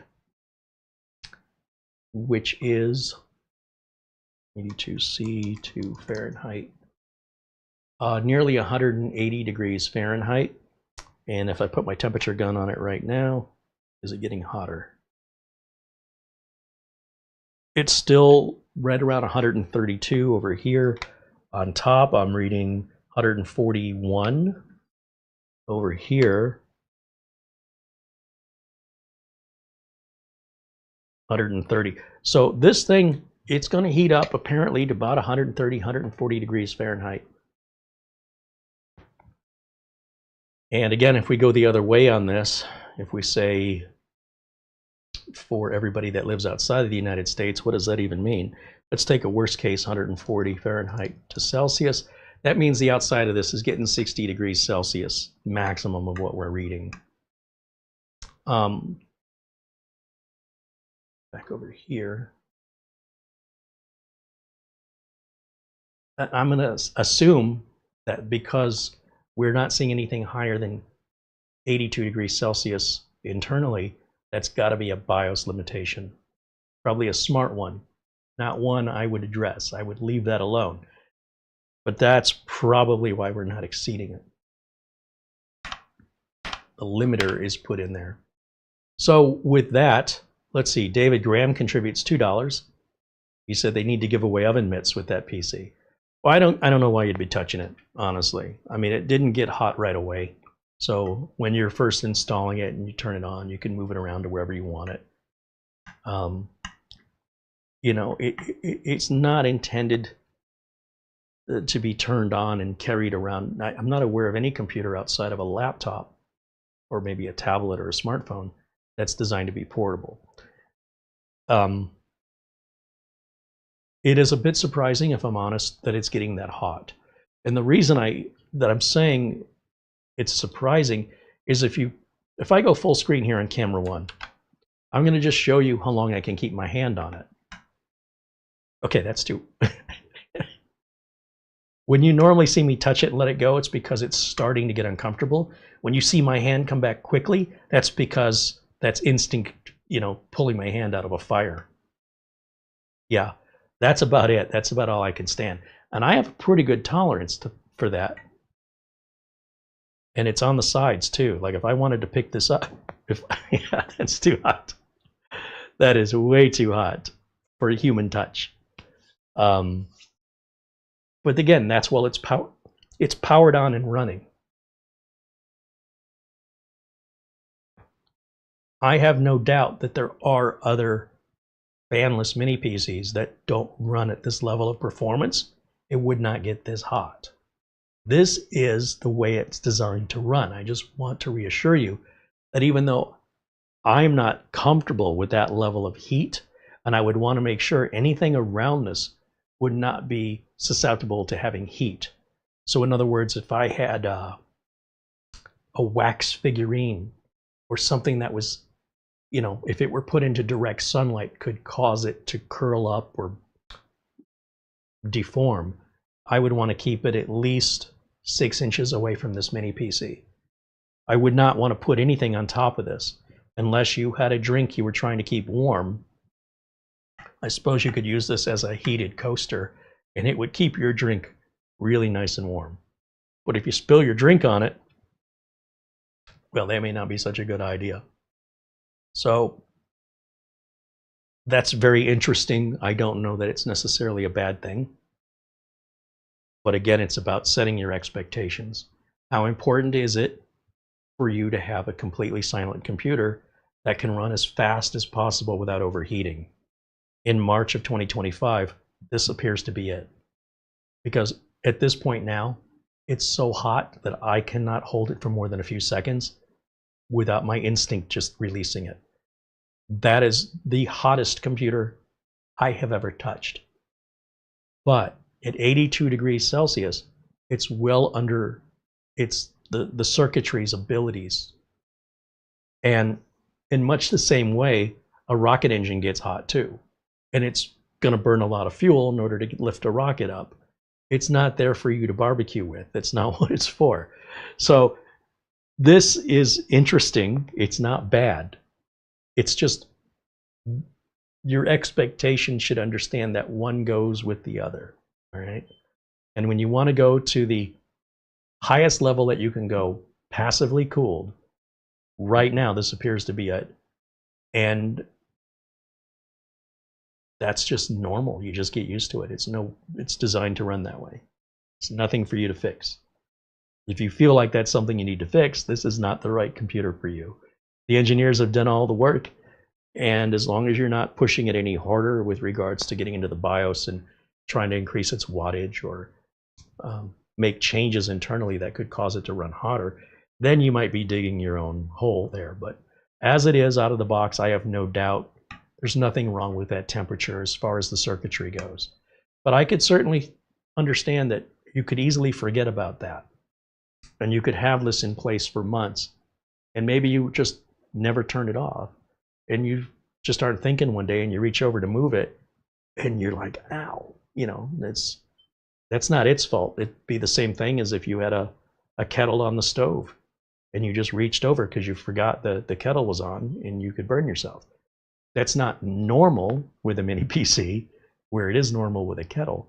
But under the circumstances, the heat has to go somewhere.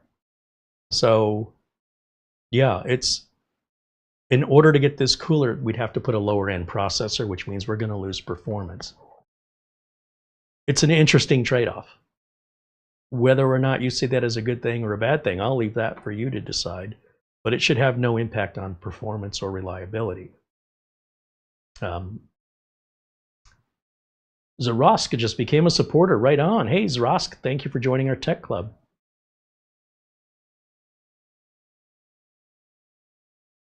Joe in 2000 said you could adjust the power plan and CPU boost to be less aggressive.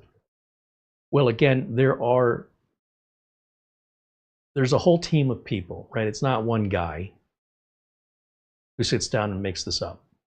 There's a team of people, typically very well college educated and experienced in thermodynamics, and they work within the limitations and requirements and the policies of the company and the managers under certain budgets to find a one-size-fits-all solution in how they determine how fast that processor can go. It is so complex that I feel it's almost insulting to oversimplify. Well, you could just do this. You could also just buy a lesser end computer if it's that important to you. You should not have bought this. If you feel, in my opinion, this is just my opinion, if you feel you're buying something that needs adjustment to run, you did not buy the right thing. All of that work was done by professionals who do that every day, full time. They are typically very, very college educated folks, and they don't get to do whatever they want. They have to team up with others. They have to make an agreement that under all scenarios, this is going to fit everybody. So while you as an end user might get away with modifying it for your specific needs and you're willing to accept something other people would not be willing to accept as a consequence, that's on you. But my advice as a professional computer technician is if you're buying something like this and you think you need to modify it, you should not be buying it. It's just not for you. There are lots of options that would be better suited to your needs that come out of the box exactly the way you want them. That way, if there is any issue down the line, it's not that you caused it. But there is that potential if you go in there and you start messing around with it and you start second guessing a whole team of engineers that you can outsmart them, then in my opinion, you're doing the community a disservice by not sharing that knowledge and that experience that you would have that a whole team of engineers doesn't have to only benefit you and nobody else. Feels a little selfish to me. I think it's more likely, and having worked in Intel, that you're oversimplifying the complexity of making a unit that you're going to sell for numerous use case scenarios at the lowest possible price, while also increasing the reliability of it so that it's not likely going to be returned or have a customer sending it back for repair. And all of these gauges and measures have to go in and be thoroughly tested. I can assure you they didn't just write this down on paper and then make it and sell it. It went through a whole series of testing, through a whole series of engineers and management and budgets and all the constraints the company puts on the engineers to be within these barriers in order to come up with this unit. So just keep that in mind. It's not to say that you can't do it. I strongly recommend against it. And that if you do go down that road, you understand that if you have a bad experience, it's likely because of what you did.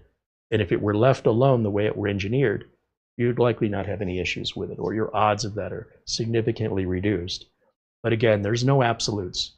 It's very possible you could improve the unit from your perception without causing a failure. It's possible. But the fact that it's also possible that you could damage it or create a consequence that you had no intention of because you oversimplified it, that could be avoided altogether by simply leaving it as is. And then that way you would have reasonable expectations with regards to reliability, heat, and everything would fall within expectations of everybody else, that there wouldn't be an exception just for you. If there is, then also the consequence exceptions are just for you too. If you're willing to do that, I'm not telling you not to, but as a tech, I strongly advise against it. These are not made for, they're not intended to be something to be tinkered with. There are like kits and things that you can buy and build your own thing, right? This is all pre-assembled, all the work's been done.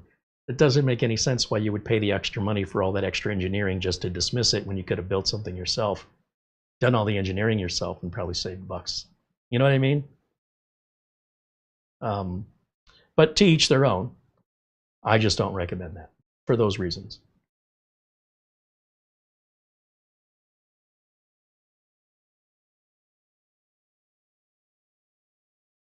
Hallie says, I wish all mini PCs came with external antennas. Gets better Wi-Fi.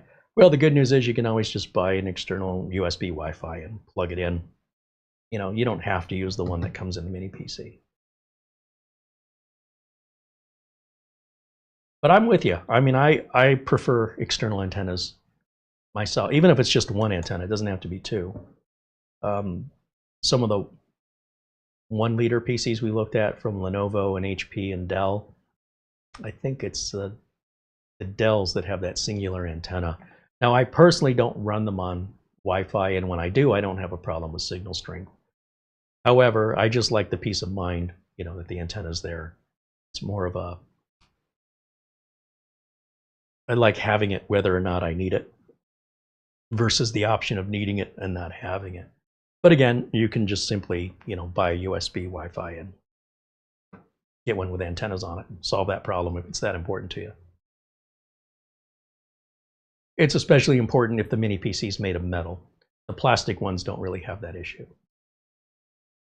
Some people see the plastic is cheap, right? So they get the metal one, and the metal one, a lot of times those units will run hotter and their Wi-Fi signal and Bluetooth signal are diminished because of the elegance of the case.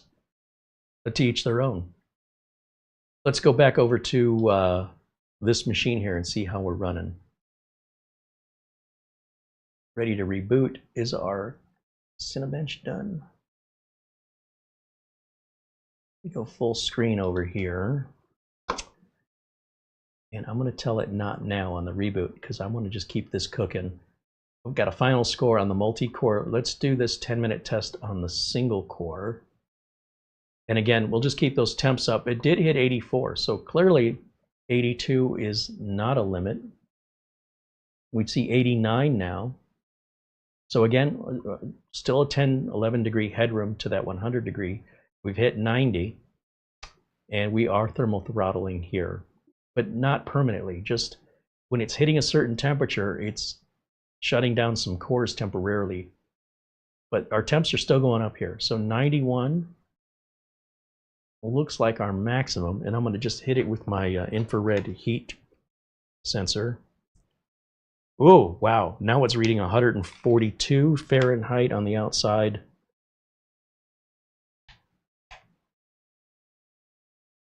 And front and back. Yeah, we're getting into that 140 degree range Fahrenheit on the outside of this case. That is too hot to touch it for more than about 2 seconds. It will burn skin. It will cause harm. There is a white label on top. I should probably read that. And maybe that label should be peeled off because it may be interfering with the heatsink's ability to let air flow through those fins. Let me jump back over. Since this is just running, we'll just let it run. Let's jump over to camera 1 here so you can see what I'm talking about. There's a white label right here.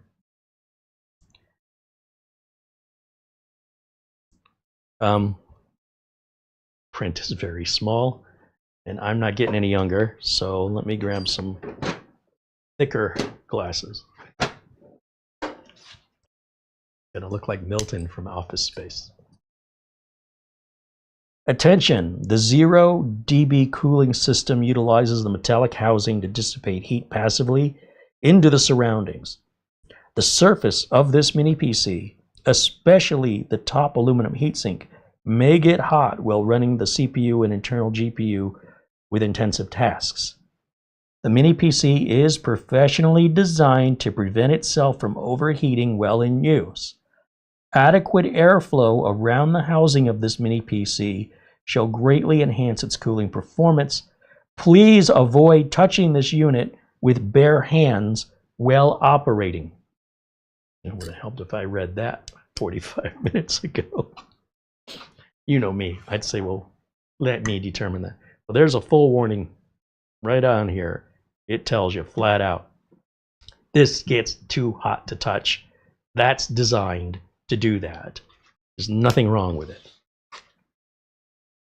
And by the way, if that bothers you, you can always put a little fan, any little tiny fan, just to move the air. Of course, there goes your 0 dB, right? And of course, if you put this in a little closet, or you put it in a little cabinet that's sealed, it may actually get too hot. You need to have room around it for it to let that heat escape instead of getting trapped. If the heat is, think about it logically, if the heat's coming off of this and you've got this in a little cabinet and that cabinet doesn't have any holes in it, where's the heat going? You've just made an oven, and the oven's going to get hotter and hotter and hotter, and there's only so much this thing can do. So as long as, like, we have it in an open area, we're not necessarily blowing air over it. Just the air in the room moving naturally is all it needs. Now, if you have one side of it blocked, maybe we're using this as a home theater PC, and we've got our television next to it. You might just want to give it 10 inches of space between that and anything else, just to make sure there's not going to be any issue with the heat. If you decide, hey, in that little gap, I'm going to put my remote control, and then you go reach for your remote control and think, wow, that's really warm, that's because all the heat eventually, assuming just ambient air, that heat is going to kind of rest closer around the unit, and the heat dissipates the further away you get. So just keep that in mind if you're going to set anything near it and what that thing is. Most things aren't going to be bothered by the heat. If you had a trophy, if you had a glass, it's not going to hurt anything. However, leaving it open so it can just have the air naturally would be preferred.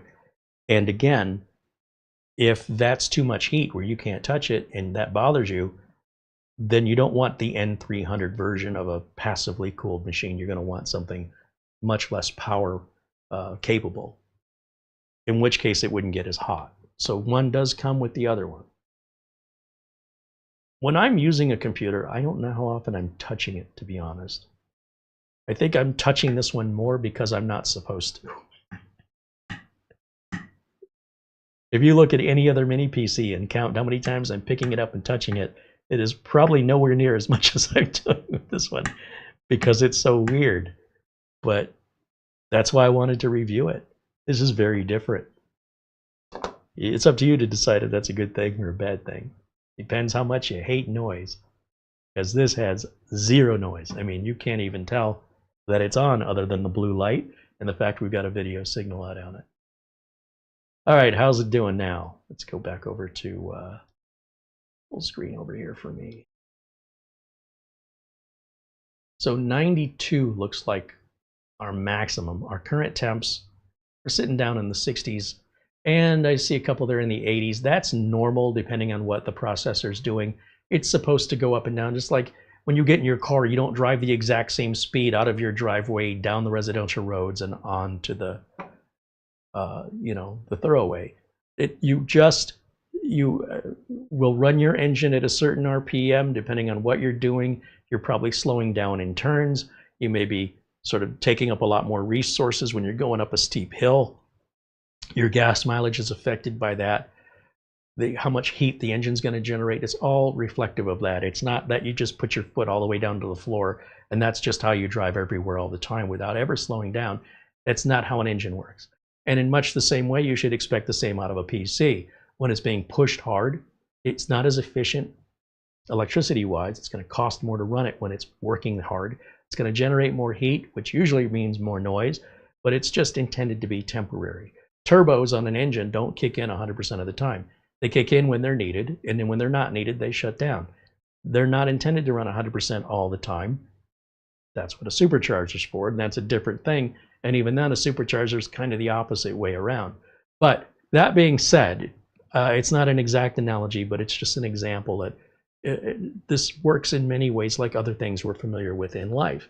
And if you drive your car around and let your engine heat up and then you go and touch your exhaust manifold, you'll probably take some skin off from the heat. So that heat, by comparison, is nothing compared to what this mini PC does. It's just that we're accustomed for that engine to get hot like that. We're not accustomed to a PC running this hot, but you're also not accustomed to having a PC that doesn't have a fan. So this is why they put fans on them and why you have fan noise, and why the fan noise gets louder the harder the PC works. You pick your preference. There's no right answer here. It's nice to have options. We've got about a couple minutes left of the test, so while that's running, I'm going to switch back over to camera one. Let's see if there's other questions I can answer for you, and then we'll wrap it up for today. Davis Parsons says, the only way I watch this channel is to have multiple Firefox windows open so I can change to one of them when the YouTube crash occurs. Can't you just hit the refresh button?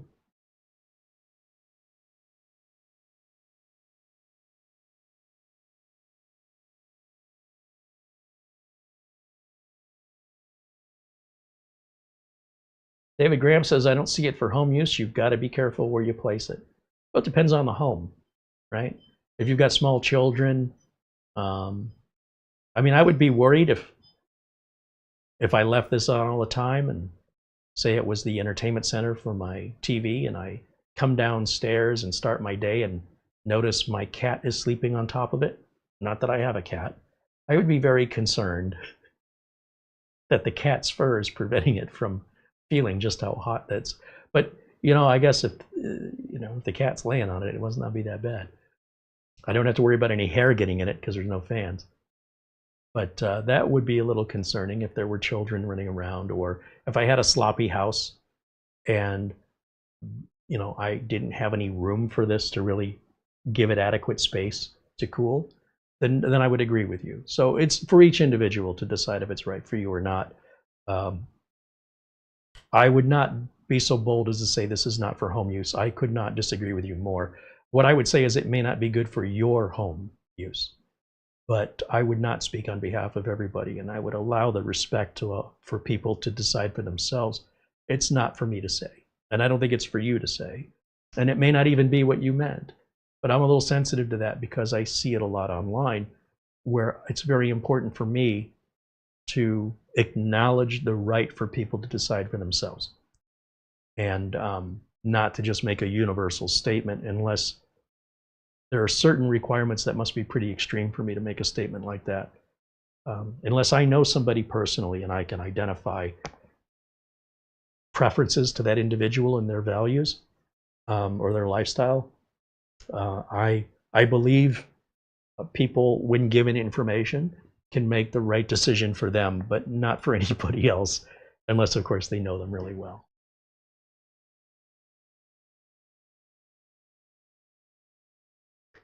John Paul Bacon, oh, he's talking to Hallie, maybe looking for a mini PC with the newest version of Bluetooth. I think it's 5.4. I think you're right, yeah. That's probably going to be Wi-Fi 7. But you know what? If you're not running any Bluetooth devices that have 5.4 on the other receiving side, or any Wi-Fi 7 devices on the receiving side, it's still going to run it whatever the Bluetooth version is, the lowest version of the two things that are communicating, just like Wi-Fi. I don't know that there's any benefit to it, but I don't know.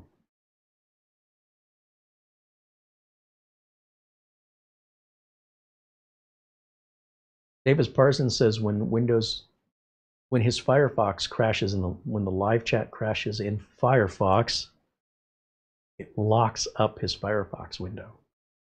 It's interesting.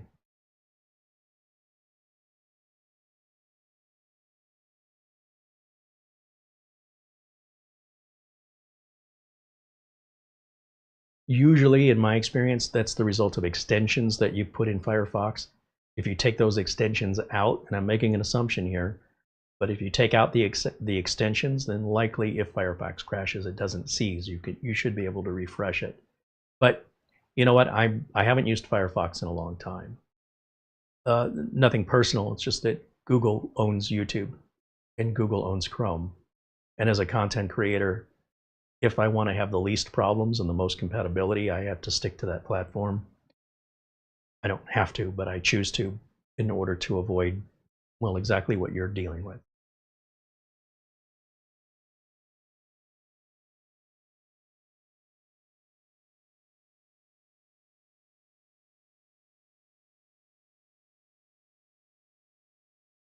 Charlie Purdy joins us and says hello. Hey, Charlie, welcome in, my friend.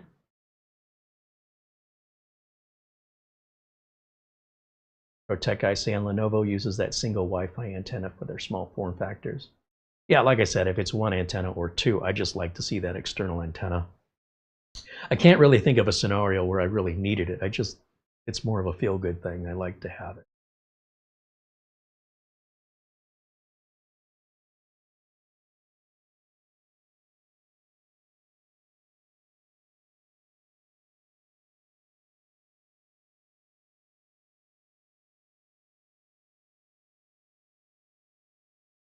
Let's go back over. I think this test should be done now, right? No, it's still running. It should almost be done. Yeah, just finished. So our maximum recorded temperature is 95. Wow. And we've seen other mini PCs with fans that get to 95, even hotter. This is an extraordinary use case scenario. I don't know that normally under regular actual usage, many people would ever hit 95. And if they did, probably just for a second or two. That would be my guess based on the industry I'm in and what I see from my clients. Before I restart though, and again, there's our Cinebench numbers, just in case you're curious, not that this is a rocket. Okay, it's not what it's built to do, but it can do it. I am curious about Crystal Disk Mark. Let's take a quick go at that before we restart.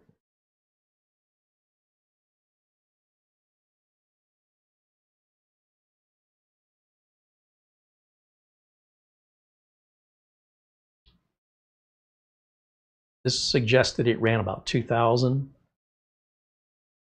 So it looks like the NVMe drive we've got has been upgraded. That certainly doesn't help things heat-wise. But you're at the higher end of Gen 3 at this point. If this was a few years ago and Gen 3 was new, our minds would be blown of getting 3,400 megabytes per second. And they're probably doing themselves, Minix is probably doing themselves a disservice by showing the benchmark, the Cinebench disk mark results at nearly half that speed. it looks like they need to update that because they have obviously changed the drive out to something else that's faster. So again, that's not going to be helping sell units by reporting it slower than it is. And it's also not going to be helping us run any cooler. What's important, though, is that we're not seeing the throttling of the NVMe drive, that it's getting too hot. And you'll know if it is because these numbers will drop significantly. You know, you might get 3,000 on one read and 400 on your next test. So it's a little hard to tell this way, but this is really causing the drive to heat up. And I don't know what the write speeds are supposed to be, but I would guess probably at least 2,800 and above. And if it was heat throttling, they would drop into like 3 digits instead of 4. Like it'll be really obvious on those sequential numbers. So remember, what's hot to humans is not necessarily hot to electronics. They have a much higher heat tolerance than people do. But they can reach a point of being too hot. The obsession that people online have with PC heat-related issues is almost like stepping into another planet, because I can go talk to pretty much any customer over the course of over 30 years in this industry and count on one hand how many times somebody's had a heat-related problem. But you go online and it's almost universally discussed as though everybody who has a PC has these concerns. And it's just like two different worlds. The same computers, the only thing that's different are the users. And some users have this weird obsession that the average user doesn't even give a second thought to. It never even occurs to them to think about how hot their computer's running. It's very, very unusual to find somebody not online talking about computer heat. And yet online, it's unusual to find somebody not talking about it. Because I'm in the industry to fix actual problems, to me, it doesn't matter if the computer's having a heat problem or not. One way or another, I'm going to fix it. But the idea that people go looking for that for some bizarre reason when it's so uncommon only exists primarily online and almost doesn't exist at all outside of the internet. It's a weird phenomenon. But I think there's some enjoyment in it for people, some weird sort of fascination with it that non-computer enthusiasts simply never even give it a thought to even consider that. If I talk to my average customer about how hot their computer gets, I'm going to get a blank stare. Most times, 99% of the time, they're going to look at me like, what are you talking about? Most people don't know how hot an engine's supposed to run. They know the gauge kind of sits in the middle. You know, if it's not registering hot, it's nothing they think about. So I just find the psychology of that interesting in that it only exists primarily online, and outside of the online world, it almost doesn't exist. It's just a unique perspective I have being in the industry. Just sharing that with you because it fascinates me. There's a weird psychology there that it doesn't fit with business. When I worked at Intel and I worked at other corporations in IT support, we didn't fix heat-related problems very often. It's really, really uncommon. But, you know, it does happen, but the way people talk about it online, you think it's a constant battle people have. If you're an overclocker, if you're somebody that's pushing the hardware, of course you're going to get fight with heat. And if you're a fireman, you're probably going to deal with a lot of buildings on fires you have to put out, right? It just kind of comes along with it. But most of us aren't putting out fires on a regular basis. Very few of us, unless you're a fireman, may have not even encountered a fire in your life that you physically had to put out. But yet there's an online community that's all they talk about is putting out fires. And where are these fires coming from? What are they talking about? It's so weird and so confusing for me. Let's see. I think we got our final numbers there. They look much, much better than what was advertised. We're going to ahead and save these results.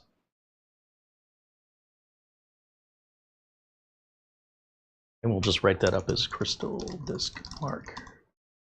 We'll save it as a JPEG. And I will put that on the desktop. Perfect. Now our temps were down in the 60s, just, you know, sitting here idling mostly.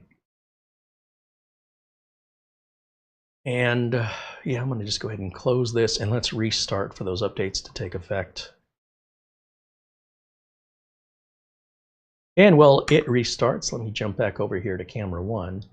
You know, one other concern is by leaving my flash drive in here. Oh, flash drive's not getting hot. That's good, because the case is still too hot to touch it. But the flash drive, if anything, this flash drive's cooler than it is when I plug it into a regular desktop. I can't explain that, but there you have it. All right, final questions, concerns, comments. I'm here. Happy to do my best to provide answers. Plus, our community, very knowledgeable and helpful community, will also offer any input as well that if I were you, I wouldn't ignore, because they know a lot of this stuff better than I do. Barry Klein joins us. This looks like I'm tuning in toward the end of the show. Yeah, we normally start about 1 o'clock Phoenix time, and we try and end it 2 hours later. So I'm about 17 minutes past my intended broadcast time. However, you know, I'm happy to stick around as long as we have things to discuss or there's work to be done. Overall, my assessment on this is that it's quite leading edge when it comes to the ability to passively cool a processor that fast. Probably most manufacturers wouldn't do it because of how hot it is. And this is likely one of, if not the only product on the market with that processor that's passively cooled because of the challenges that come with that. Some may consider that to just be too hot to associate with. This manufacturer just puts a label on it. It warns you it's going to get too hot to touch. Well, it's in operation. Don't touch it.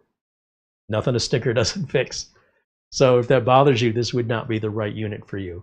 But what if what you care about is silent operation with the fastest processor available that can be passively cooled running Windows 11 at this price point especially, I don't think this has any competition. So as far as the unit goes, I don't see any reason not to buy it. But I can understand if it doesn't fit your needs with regards to, you know, some concerns you would have with the unit getting as hot as it does. I totally get it. On the other hand, if it matters that much to you, you probably want something with a fan. So you're going to need to compromise which thing is more important to you. But just know you have options, and you pick what options fit you at what price point is in your budget. There's no reason to avoid this as far as any reliability goes.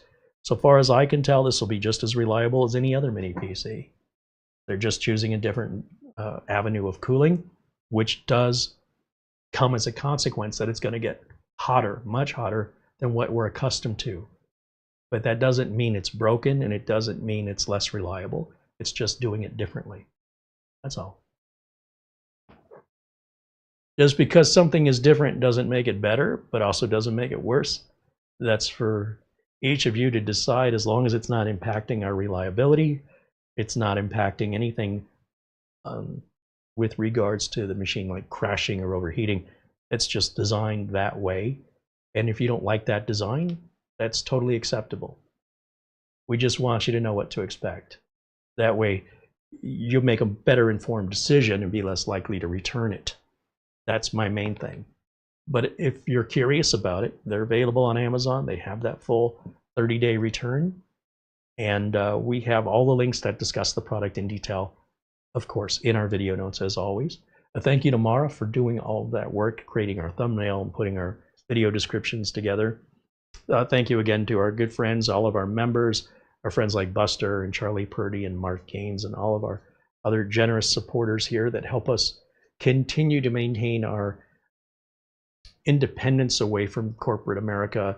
Thanks to Minix for sending us the unit. No conditions. We review it honestly. I have no benefit to insult it and no benefit to promote it. All right, I'm just introducing it, trying to understand the benefits, pros and cons, costs, and leaving those decisions with regards to if it's appealing up to you. that's it, right? I don't have a dog in the race, and I love that we've got something different here. For better or for worse, it's definitely not the same old mini PCs that we typically see. Email. Oh, and to check my email. Great idea. Thank you for that reminder.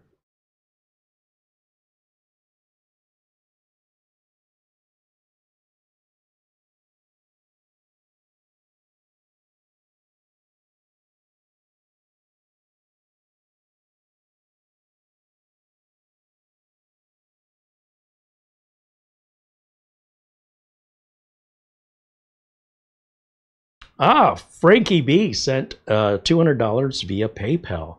Frankie, thank you. Frankie's been a very generous and very supportive individual here in our community. And a shout out and thank you, of course, to Frankie B. Also to Mortant, who also sent an Amazon gift card. He said, here's $50 for the channel. I'm going to visit my father today. I'm going to watch the live stream later. I finished my AMD birthday build.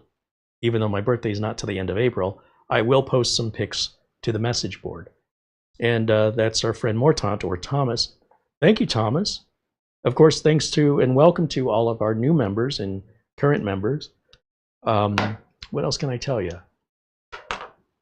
Our friends over at SCD Keys still have that 30% off coupon code for legitimate legal licenses to Windows 10, Windows 11, and Microsoft Office products. In fact, I think our discount code can be used on any software they sell. I just don't have any personal experience with anything other than the Windows and Office keys. I assume everything is the same in that regard. If you ever have any issues with anything we're endorsing, reach out to us in email. We can help you solve. Most of the time it's a misunderstanding. Sometimes consumers that reach out to us or viewers that reach out to us don't understand what they're buying. So for example, SCD Keys license is tied to the board, the motherboard itself. They're not transferable any more than the license plate on your car can't be just taken off and put on another car. There's forms that have to be filled out, typically fees that have to get paid. And so these licenses are sold for less because they stay tied to the motherboard for the life of the board. And sometimes people, regardless of the fact that they pay $15 for something, they feel as though they should be able to move that license around. Those licenses are around $150 if you want that kind of a license.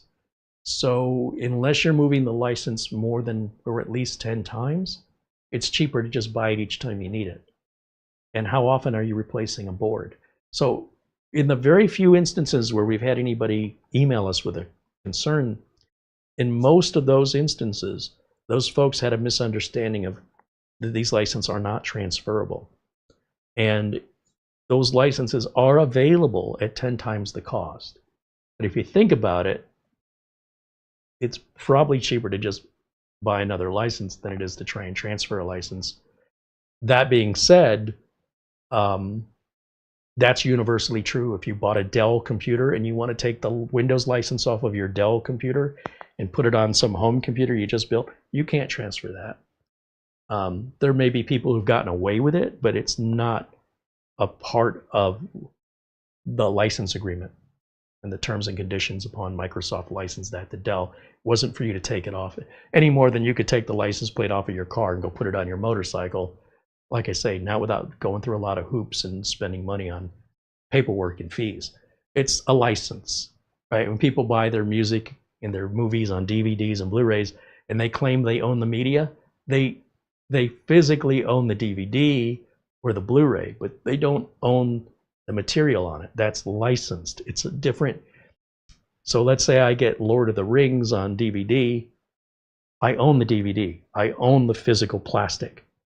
The material, the data, that's licensed to me. I don't own it. A lot of people don't get that. They don't seem to understand the difference between licensing and owning.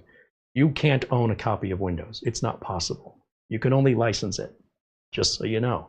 That's generally the way any media, movies, music, software, you're licensing the right to use it, but you don't own it. You own a license. This is a tough concept to get through people's minds, but it's always been this way. Far back as I can recall, it's always been about licensing. So that's where people kind of have a hard time, if there's an issue, wrapping their mind around this idea. Even people that swear, you know, owning your own movies and music is superior because you own it. You don't. You absolutely don't own that. You own the plastic. Anyway. Eventually, I think people will come around, especially the younger generation that's more accustomed to this process. But the older generation, especially, I think has a hard time understanding the difference. But that difference has always been there. It's just more and more is being licensed than before, right? It's becoming more common. Even in the days of VHS tapes, if you bought a VHS movie, you own the VHS cassette tape, but you don't own the movie that's on it. You're licensing it. Anyway, enough of that. My thanks, of course, to all of you for hanging out with me today. Thanks to Minix for sending us the unit so we can just evaluate it and introduce you to it. Again, links to the official site as well as the Amazon page are there for you. And if you end up getting one or you have experience with Minix, we'd love to hear your experience. Just as a reminder, our forums at kerryholzman.boards.net. There's a link for that in our show notes.